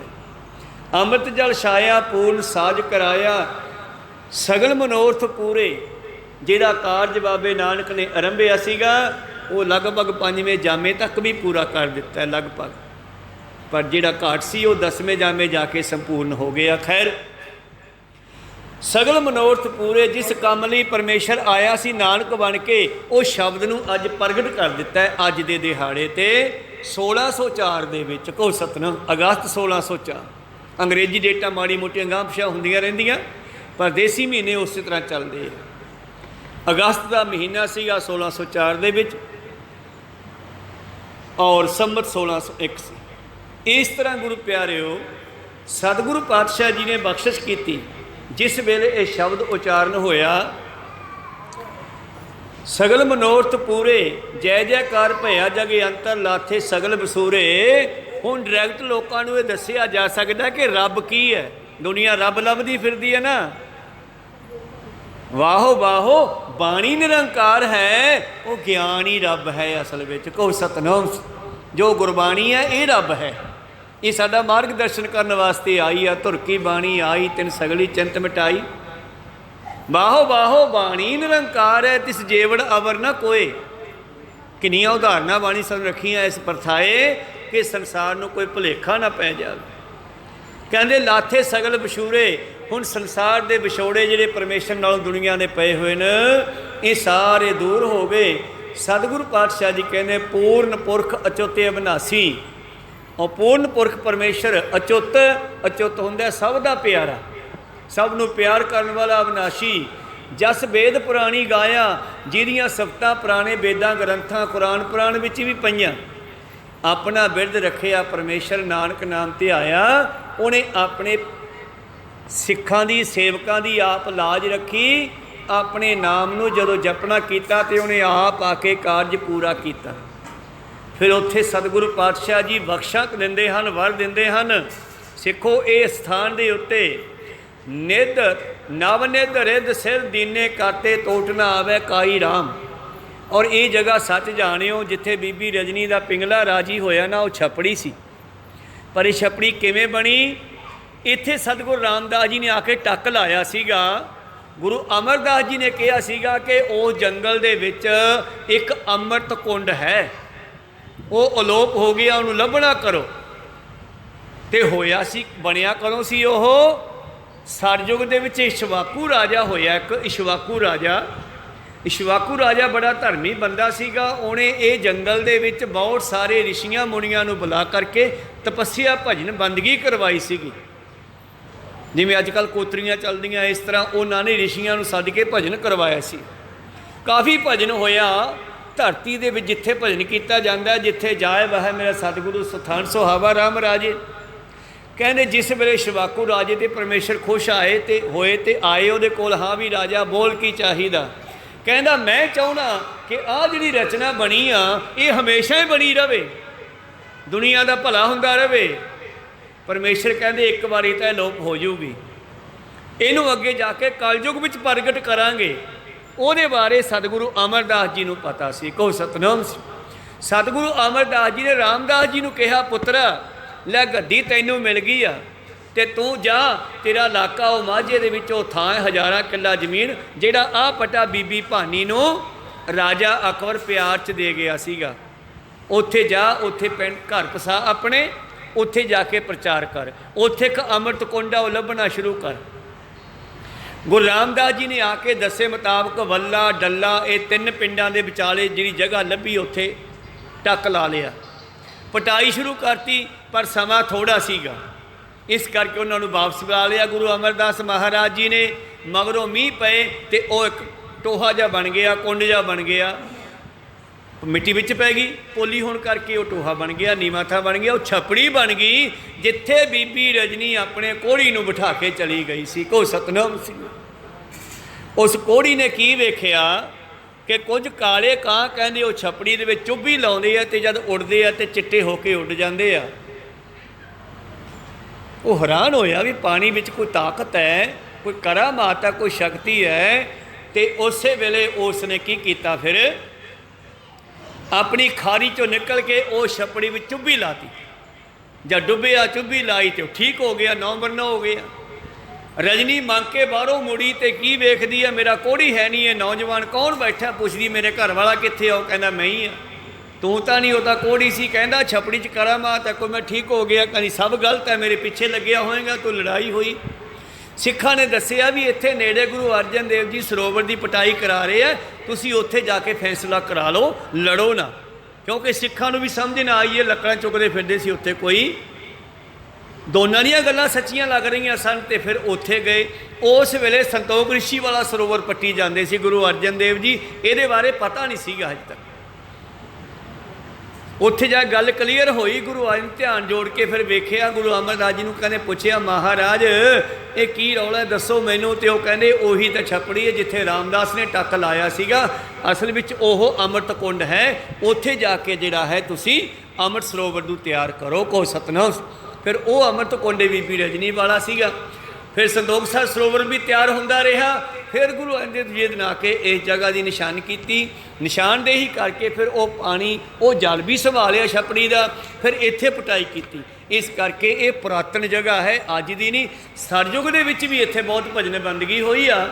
इक्ष्वाकु राजे की ये भावना पूरी की परमेश्वर ने। कलयुग दे विच वो कुंड फिर प्रगट होया, वो जगह फिर प्रगट हुई और गुरु अर्जन देव जी ने उसनूं जुगा जुगांतरां दे लई अमर कर दिता। हुण ग्रंथ साहिब जी में प्रकाश हो गए हैं। आप जी वर्गियां सिख संगतां उत्थे चल के लाहा लैंदियां और अज तां बड़े ही चढ़दे कला जाहो जलाल दे नाल जोशो खरोश दे नाल गुरु प्यारे दिहाड़ा उत्थे भी मनाया जा रहा है। तो होर भी सारे थावां ते नानक नाम लेवा संगतां जिहड़ियां इह दिहाड़ा मना रहीआं। सो आप जी नूं भी इस दिहाड़े दीआं लख लख वधाइयां जी आयां नूं, जिन्हां ने इत्थे पहुँच करके हाजरियां भरियां, गुरु जी सरवण कीता। दास नूं भी प्रबंधक वीरां वल्लों रागी जथे वल्लों बेनती हुई कि महाराज आप जी इत्थे पहुँच करके संगतां दे नाल इस दे दिहाड़े ते विचारां साझीआं करनियां। ते आप जी आओ। तो दास नूं बड़ी खुशी हुई, आप जी दे दर्शन होए और आपां विचारां साझीआं कीतियां। 10 ਦੀਆਂ ਹਾਜ਼ਰੀਆਂ ਵੀ ਗੁਰੂ ਚਰਨਾਂ ਵਿੱਚ ਲੱਗੀਆਂ, ਆਪ ਜੀ ਦੀਆਂ ਵੀ ਲੱਗਣ। ਗੁਰੂ ਪਾਤਸ਼ਾਹ ਕਿਰਪਾ ਕਰਨ, ਆਪਣੇ ਚਰਨਾਂ ਨਾਲ ਜੋੜ ਕੇ ਰੱਖਣ। ਹੁਣ ਆਪ ਜੀ ਨੂੰ ਰਾਗੀ ਜਥਾ ਵੀਰ ਜਿਹੜੇ ਹਨ ਕੀਰਤਨ ਦੇ ਨਾਲ ਨਿਹਾਲ ਕਰਨਗੇ। ਸੋ ਇਸ ਤਰ੍ਹਾਂ ਅੱਜ ਦੇ ਪਵਿੱਤਰ ਇਤਿਹਾਸਕ ਦਿਹਾੜੇ ਦਾ ਜੋ ਇਤਿਹਾਸ ਹੈ ਆਪਾਂ ਸੰਖੇਪ ਦੇ ਵਿੱਚ ਸਰਵਣ ਕੀਤਾ। ਗੁਰੂ ਪਾਤਸ਼ਾਹ ਕਿਰਪਾ ਕਰਨ, ਜੁਗਾਂ ਜੁਗਾਂਤਰਾਂ ਤੱਕ ਇਸੇ ਤਰ੍ਹਾਂ ਸਿੱਖ ਸੰਗਤਾਂ ਨੂੰ ਤਾਰਦੇ ਰਹਿਣਗੇ ਔਰ ਸਭ ਦਾ ਭਲਾ ਹੋਵੇਗਾ। ਸਤਿਗੁਰੂ ਪਾਤਸ਼ਾਹ ਜੀ ਦਾ ਆਪਾਂ ਸ਼ਬਦ ਪੜ੍ਹ ਰਹੇ ਸੀ, ਰਾਗ ਸੂਹੀ ਵਾਲਾ, ਜਿਸ ਦੀ ਅਗਲੀ ਪਰਾ ਆਪਾਂ ਸਰਵਣ ਕੀਤਾ, ਸੰਪੂਰਨ ਕਰ ਲਈਏ। ਨਵ ਨਿਧ ਸਿਧਰੇ ਦੀਨੇ ਤੋਟ ਨ ਆਵੈ ਕਾਈ ਰਾਮ, ਇੱਥੇ 9 ਨਿਧੀਆਂ 18 ਸਿੱਧੀਆਂ, ਕਿਸੇ ਚੀਜ਼ ਦਾ ਘਾਟਾ ਨਹੀਂ ਰਵੇਗਾ। ਖਾਤ ਖਰਚਿਤ ਬਿਲਸ਼ਟ ਸੁਖ ਪਾਇਆ, ਇੱਥੇ ਖਾਣ ਵਾਲੇ, ਖਰਚਣ ਵਾਲੇ, ਪਹਿਨਣ ਵਾਲੇ ਸੁਖ ਪ੍ਰਾਪਤ ਕਰਨਗੇ। ਕਰਤੇ ਕੀ ਦਾਤ ਸਵਾਈ ਰਾਮ, ਇੱਥੇ ਪਰਮੇਸ਼ਰ ਦੀਆਂ ਦਾਤਾਂ ਥੁੜਨਗੀਆਂ ਨਹੀਂ ਕਦੇ ਵੀ। ਦਾਤ ਸਵਾਈ ਨਖੁੱਟ ਨ ਜਾਈ, ਅੰਤਰਜਾਮੀ ਪਾਇਆ, ਕਿਉਂਕਿ ਇੱਥੇ ਉਹ ਪਰਮੇਸ਼ਰ ਆਪ ਬੈਠਾ ਹੈ। ਕਹੋ ਸਤਨਾਮ। ਰਿੱਧ ਸਿੱਧ ਨਾਵੇ ਕੀ ਦਾਸੀ, ਜਿੱਥੇ ਨਾਮ ਜਪਿਆ ਜਾਂਦਾ ਉੱਥੇ ਰਿੱਧੀਆਂ ਸਿੱਧੀਆਂ ਹੱਥ ਬੰਨ੍ਹੀ ਖੜੀਆਂ ਰਹਿੰਦੀਆਂ। ਜੇ ਕੋਈ ਕੰਮ ਦੱਸੋ, ਹੁਣ ਦੇਖੋ ਨਾ ਰਾਮਦਾਸ ਲੰਗਰ ਚੱਲਦਾ, ਕਿੰਨੇ ਛਕਦੇ ਆ, ਕਿੰਨੇ ਛਕਾਉਂਦੇ ਆ, ਤੇ ਸਰਕਾਰਾਂ ਹਿਸਾਬ ਕਿਤਾਬ ਲਾਉਂਦੀਆਂ ਵੀ ਪੈਸਾ ਕਿੱਥੋਂ ਆ ਰਿਹਾ ਹੈ। ਇਹ ਕਹੋ ਸਤਨਾਮ। ਉਹ ਪਹਿਲਾਂ ਹੀ 20 ਰੁਪਈਆਂ ਦਾ ਲੰਗਰ ਲਾ ਕੇ ਬਾਬਾ ਨਾਨਕ ਇਹ ਭੰਡਾਰੇ ਅਟੁੱਟ ਕਰ ਗਏ ਆ। ਹੁਣ ਇਹ ਖੁੱਟਣ ਵਾਲੇ ਨਹੀਂ, ਖਤਮ ਹੋਣ ਵਾਲੇ ਨਹੀਂ। ਨਿਖੁੱਟ ਨ ਜਾਈ ਅੰਤਰਜਾਮੀ ਪਾਇਆ, ਕੋਟ ਬਿਗਨ ਸਗਲੇ ਉਠ ਨਾਠੇ, ਦੁੱਖ ਨ ਨੇੜੇ ਆਇਆ। ਹੁਣ ਇੱਥੇ ਕੋਈ ਬਿਗਨ ਨਹੀਂ ਆਵੇਗਾ। ਸਾਰੇ ਦੁੱਖਾਂ ਦਾ ਖਾਤਮਾ ਕਰਤਾ ਜੀਵਾਂ ਦਾ। ਸ਼ਾਂਤ ਸਹਿਜ ਆਨੰਦ ਘਨੇਰੇ, ਬਿਨਸੀ ਭੂਖ ਸਵਾਈ, ਸ਼ਾਂਤੀ ਸਹਿਜ ਅਵਸਥਾ, ਆਨੰਦ ਅਵਸਥਾ, ਸਭ ਕੁਝ ਇੱਥੋਂ ਪ੍ਰਾਪਤ ਹੋਵੇਗਾ। ਜੀਵਾਂ ਦੀਆਂ ਭੁੱਖਾਂ ਕੱਟੀਆਂ ਜਾਣਗੀਆਂ। ਨਾਨ ਗੁਣ ਗਾਵੇ ਸੁਆਮੀ ਕੇ, ਅਚਾਰਜ ਜਿਸ ਵਡਿਆਈ ਰਾਮ। ਇਹ ਨਾਨਕ ਪੰਜਵੇਂ ਗੁਰੂ ਅਰਜਨ ਦੇਵ ਜੀ ਵੀ ਉਸ ਪਰਮੇਸ਼ਰ ਦੇ ਗੁਣ ਗਾਉਂਦੇ ਹੈ ਜਿਹੜਾ ਬੜਾ ਬੇਅੰਤ ਹੈ। ਅਖੀਰ ਤੇ ਪਾਤਸ਼ਾਹ ਕਹਿੰਦੇ ਭਾਈ ਇਹ ਕੰਮ ਉਸੇ ਦਾ ਸੀਗਾ, ਉਹਨੇ ਰੰਭਿਆ ਸੀ, ਉਹਨੇ ਪੂਰਾ ਕਰਤਾ। ਕਹੋ ਸਤਨਾਮ। ਪੰਜਵੇਂ ਪਾਤਸ਼ਾਹ ਤੱਕ ਜਿੰਨੀ ਬਾਣੀ ਸੀ ਉਸ ਬੀੜ ਸਾਹਿਬ ਦੇ ਵਿੱਚ ਸੰਕਲਨ ਕੀਤੀ ਗਈ। ਉਸ ਤੋਂ ਬਾਅਦ ਗੁਰੂ ਪਿਆਰਿਓ ਇਹ ਸਰੂਪ ਧੀਰਮਲ ਬਾਬਾ ਜੀ ਜੋ ਸੋਢੀਆਂ ਦੇ ਵਿੱਚੋਂ ਹਨ ਉਹਨਾਂ ਦੇ ਕੋਲ ਸੀ, ਅਤੇ ਉਹਨਾਂ ਦੇ ਕੋਲੋਂ ਗੁਰੂ ਗੋਬਿੰਦ ਸਿੰਘ ਮਹਾਰਾਜ ਜੀ ਨੇ ਮੰਗਵਾਉਣਾ ਚਾਹਿਆ। ਸਿੰਘਾਂ ਨੂੰ ਭੇਜਿਆ, ਜਥਾ ਭੇਜਿਆ ਦਮਦਮਾ ਸਾਹਿਬ ਤਲਵੰਡੀ ਬੈਠ ਕੇ, ਬਈ ਜਾਓ ਉੱਥੋਂ ਗੁਰਬਾਣੀ ਲੈ ਕੇ ਆਓ, ਆਪਾਂ ਅਰਥ ਕਰਕੇ ਸਮਝ ਲਈਏ ਬਾਣੀ ਦੇ। ਪਰ ਉਹ ਕਹਿਣ ਲੱਗਿਆ ਇਹ ਤਾਂ ਸਾਡੇ ਬਾਬੇ ਦੀ ਆ। ਸਿੰਘਾਂ ਨੇ ਕਿਹਾ ਵੀ ਉਹ ਵੀ ਤੁਹਾਡਾ ਬਾਬਾ ਹੈ, ਤੁਹਾਡਾ ਸਾਡਾ ਕੀ ਹੋਇਆ, ਸਭ ਦਾ ਸਾਂਝਾ ਹੈ। ਅਸੀਂ ਗੁਰਬਾਣੀ ਦੇ ਅਰਥ ਸੁਣਨੇ ਆ, ਤੁਸੀਂ ਸਾਨੂੰ ਇਹ ਬਾਣੀ ਦੇ ਦਿਓ। ਉਹ ਕਹਿੰਦੇ ਨਾ ਜੇ ਉਹ ਗੁਰੂ ਅਤੇ ਆਪ ਦੀ ਆਪੇ ਰਚ ਲੈ, ਇਸ ਤਰ੍ਹਾਂ ਨਹੀਂ ਦਿੰਦੇ। ਸਿੰਘ 25 ਸਿੰਘਾਂ ਦਾ ਜਥਾ ਵਾਪਸ ਆ ਗਿਆ। ਕਹਿੰਦੇ ਹਾਂ ਵੀ ਸਿੰਘੋ ਕੀ ਹੁਕਮ ਆਇਆ? ਕਹਿੰਦੇ ਜੀ ਹੁਕਮ ਕੀ ਆਇਆ? ਉਹ ਕਹਿੰਦੇ ਤਾਂ ਸਾਡੇ ਬਾਬੇ ਦੀ ਆ। ਅਸੀਂ ਕਿਹਾ ਵੀ ਉਹ ਵੀ ਤੁਹਾਡਾ ਹੀ ਆ, ਉਹ ਕਿਹੜਾ ਬਗਾਨਾ ਹੈਗਾ। ਉਹ ਕਹਿਣ ਲੱਗੇ ਜੀ ਉਹ ਗੁਰੂ ਹੈ ਅਤੇ ਆਪ ਦੀ ਆਪੇ ਰਚ ਲੈ। ਕਹਿੰਦੇ ਬਸ ਠੀਕ ਹੈ, ਹੁਕਮ ਆ ਗਿਆ। ਜੇ ਬਾਣੀ ਨਹੀਂ ਆਈ ਤਾਂ ਬਾਣੀ ਕੋਲੋਂ ਹੁਕਮ ਤਾਂ ਆ ਗਿਆ ਨਾ, ਕੋਈ ਗੱਲ ਨਹੀਂ। ਫਿਰ ਗੁਰੂ ਗੋਬਿੰਦ ਸਿੰਘ ਜੀ ਨੇ ਇੱਥੇ ਬੈਠ ਕਰਕੇ ਦਮਦਮਾ ਸਾਹਿਬ ਤਲਵੰਡੀ ਬੈਠ ਕੇ ਬਾਬਾ ਦੀਪ ਸਿੰਘ, ਭਾਈ ਮਨੀ ਸਿੰਘ, ਇਹਨਾਂ ਦੋਹਾਂ ਨੂੰ ਲਾ ਕਰਕੇ ਲਿਖਾਰੀ। ਗੁਰੂ ਪਿਆਰਿਓ ਗੁਰਦੁਆਰਾ ਲਿਖਣਸਰ ਸਾਹਿਬ ਜਿਸ ਜਗ੍ਹਾ ਦੇ ਉੱਤੇ ਸਾਰੀ ਬਾਣੀ ਲਿਖੀ ਜਾਂਦੀ, ਔਰ ਜੋ ਅਸਥਾਨ ਹੈ ਤਖਤ ਸਾਹਿਬ, ਇਸ ਸਥਾਨ 'ਤੇ ਸਤਿਗੁਰੂ ਬਿਰਾਜਦੇ। ਇਸ ਤਰ੍ਹਾਂ ਸਾਰੀ ਬਾਣੀ ਨੂੰ ਦੁਬਾਰਾ ਲਿਖਿਆ ਗਿਆ ਇਨ ਮਿਨ ਓਵੇਂ। ਪੰਜਵੇਂ ਪਾਤਸ਼ਾਹ ਤੋਂ ਬਾਅਦ ਨੌਵੇਂ ਪਾਤਸ਼ਾਹ ਦੀ ਬਾਣੀ ਜੋ ਦਿੱਲੀ ਬੈਠ ਕੇ ਉਚਾਰਨ ਕੀਤੀ ਜਾਂ ਹੋਰ ਕਿਤੇ ਉਚਾਰਨ ਕੀਤੀ, ਉਹ ਸਾਰੀ ਵਿੱਚ ਪਾਈ ਗਈ। ਫਿਰ ਗਾਹਾਂ ਭਗਤਾਂ ਦੀ ਬਾਣੀ ਲਾਈ ਗਈ। ਇਸ ਤਰ੍ਹਾਂ ਸਾਰੀ ਬਾਣੀ ਸੰਪੂਰਨ ਕਰਕੇ ਦਮਦਮਾ ਸਾਹਿਬ ਤਲਵੰਡੀ ਵਿਖੇ ਜੋ ਪਿਛਲੇ ਦਿਨੀ ਆਪਾਂ ਦਿਹਾੜਾ ਮਨਾਇਆ, ਅਤੇ ਤੀਸਰਾ ਦਿਹਾੜਾ ਹੁਣ ਆਪਾਂ ਮਨਾਵਾਂਗੇ ਨੰਦੇੜ ਸਾਹਿਬ ਵਿਖੇ, ਜਿੱਥੇ ਕਿ ਗੁਰਤਾ ਗੱਦੀ ਦੇ ਕਰਕੇ ਸਦਾ ਸਦਾ ਲਈ ਜਿਹੜਾ ਸਰੀਰ ਗੁਰੂ ਸੀਗਾ ਉਸ ਦਾ ਖਾਤਮਾ ਕਰਕੇ। ਕਿਉਂਕਿ ਸਿੱਖਾਂ ਨੇ ਕਿਹਾ ਹੁਣ ਸਾਨੂੰ ਕਿਹਦੇ ਲੜ ਲਾਓਗੇ, ਅਤੇ ਪਾਤਸ਼ਾਹ ਕਹਿੰਦੇ ਹੁਣ ਮੈਂ ਐਸਾ ਗੁਰੂ ਦੇ ਕੇ ਜਾਊਂਗਾ ਜਿਹੜਾ ਕਦੇ ਵੀ ਨਹੀਂ ਜਾਵੇਗਾ। ਕਿਉਂਕਿ ਬੰਦਾ ਸਿੰਘ ਬਹਾਦਰ ਨੂੰ ਭੇਜਣ ਲੱਗੇ ਨਾ ਜਦੋਂ ਜਰਨੈਲ ਬਣਾ ਕੇ, ਤਾਂ ਗੁਰੂ ਪਿਆਰਿਓ ਭਾਈ ਵਿਨੋਦ ਸਿੰਘ ਵਰਗੇ ਕਹਿਣ ਲੱਗੇ ਕੀ ਗੱਲ ਜੀ ਹੁਣ ਇਹ ਸਾਧ ਸਾਡਾ ਗੁਰੂ ਬਣੇਗਾ? ਕਹਿੰਦੇ ਨਹੀਂ ਨਹੀਂ, ਇਹ ਜਰਨੈਲ ਹੈ, ਇਹਨੂੰ ਸਾਧ ਨਾ ਸਮਝੋ, ਇਹ ਬਹੁਤ ਤਕੜੀ ਅਵਸਥਾ ਹੈ, ਇਹਦੇ ਵਿੱਚ ਵੀ ਇਹ ਜਰਨੈਲੀ ਕਰੇਗਾ, ਦੁਸ਼ਟਾਂ ਦਾ ਖਾਤਮਾ ਕਰੇਗਾ। ਫਿਰ ਸਾਡਾ ਗੁਰੂ ਕੌਣ ਹੋਵੇਗਾ ਜੀ? ਅਗਲਾ ਇਹ ਵੀ ਦੱਸ ਦਿਓ। ਇਹ ਕਹਿੰਦੇ ਤੁਹਾਨੂੰ ਕੱਲ੍ਹ ਨੂੰ ਦੱਸਾਂਗੇ। ਅਤੇ ਫਿਰ ਦੂਜੇ ਦਿਨ ਗ੍ਰੰਥ ਸਾਹਿਬ ਦਾ ਪ੍ਰਕਾਸ਼ ਕਰਕੇ ਨੰਦੇੜ ਸਾਹਿਬ ਜੋ 5 ਸਰੂਪ ਸੀ, 5 'ਚੋਂ 1 ਸਰੂਪ ਨਾਲ ਲੈ ਗਏ ਸੀਗੇ। बाकी 4 तख्तां ते भेजते सी। तां गुरु प्यारिओ उत्थे जाके फिर प्रकाश करके सारियां संगतां नूं इकत्तर करके 5 पैसे नारियल लै करके धन धन श्री गुरु गोबिंद सिंह जी ने 4 परिक्रमा करके मत्था टेक के गुरु प्यारिओ नमस्कार आप कीती। ਸਿੰਘਾਂ ਨੂੰ ਕਿਹਾ करो नमस्कार, हुण तां दसदा गुरु कौन है, कहो सतनाम सी। उन्होंने मत्था टेकिया। फिर ताबे खड़ के पातशाह ने बचन किया जिहड़ा आपां हर अरदास ते याद करते हैं, अज भी करांगे। आग्या भई अकाल की तवै चलायो पंथ, सब सिखण को हुक्म है गुरु मान्यो ग्रंथ। गुरु ग्रंथ जी मान्यो प्रगट गुरां की देह, जो प्रभ को मिल वो चाहे खोज शब्द में ले। जिन्हें परमेश्वर नूं मिलना है शब्द नाल जुड़ो। शब्द गुर पीरा गहर गंभीरा, बिन शब्द है जग बौरानन। शब्द न जाने से अन्ने बोले, से किते आए संसारा। शब्द को चीन पाई, शब्द को खोज पाई।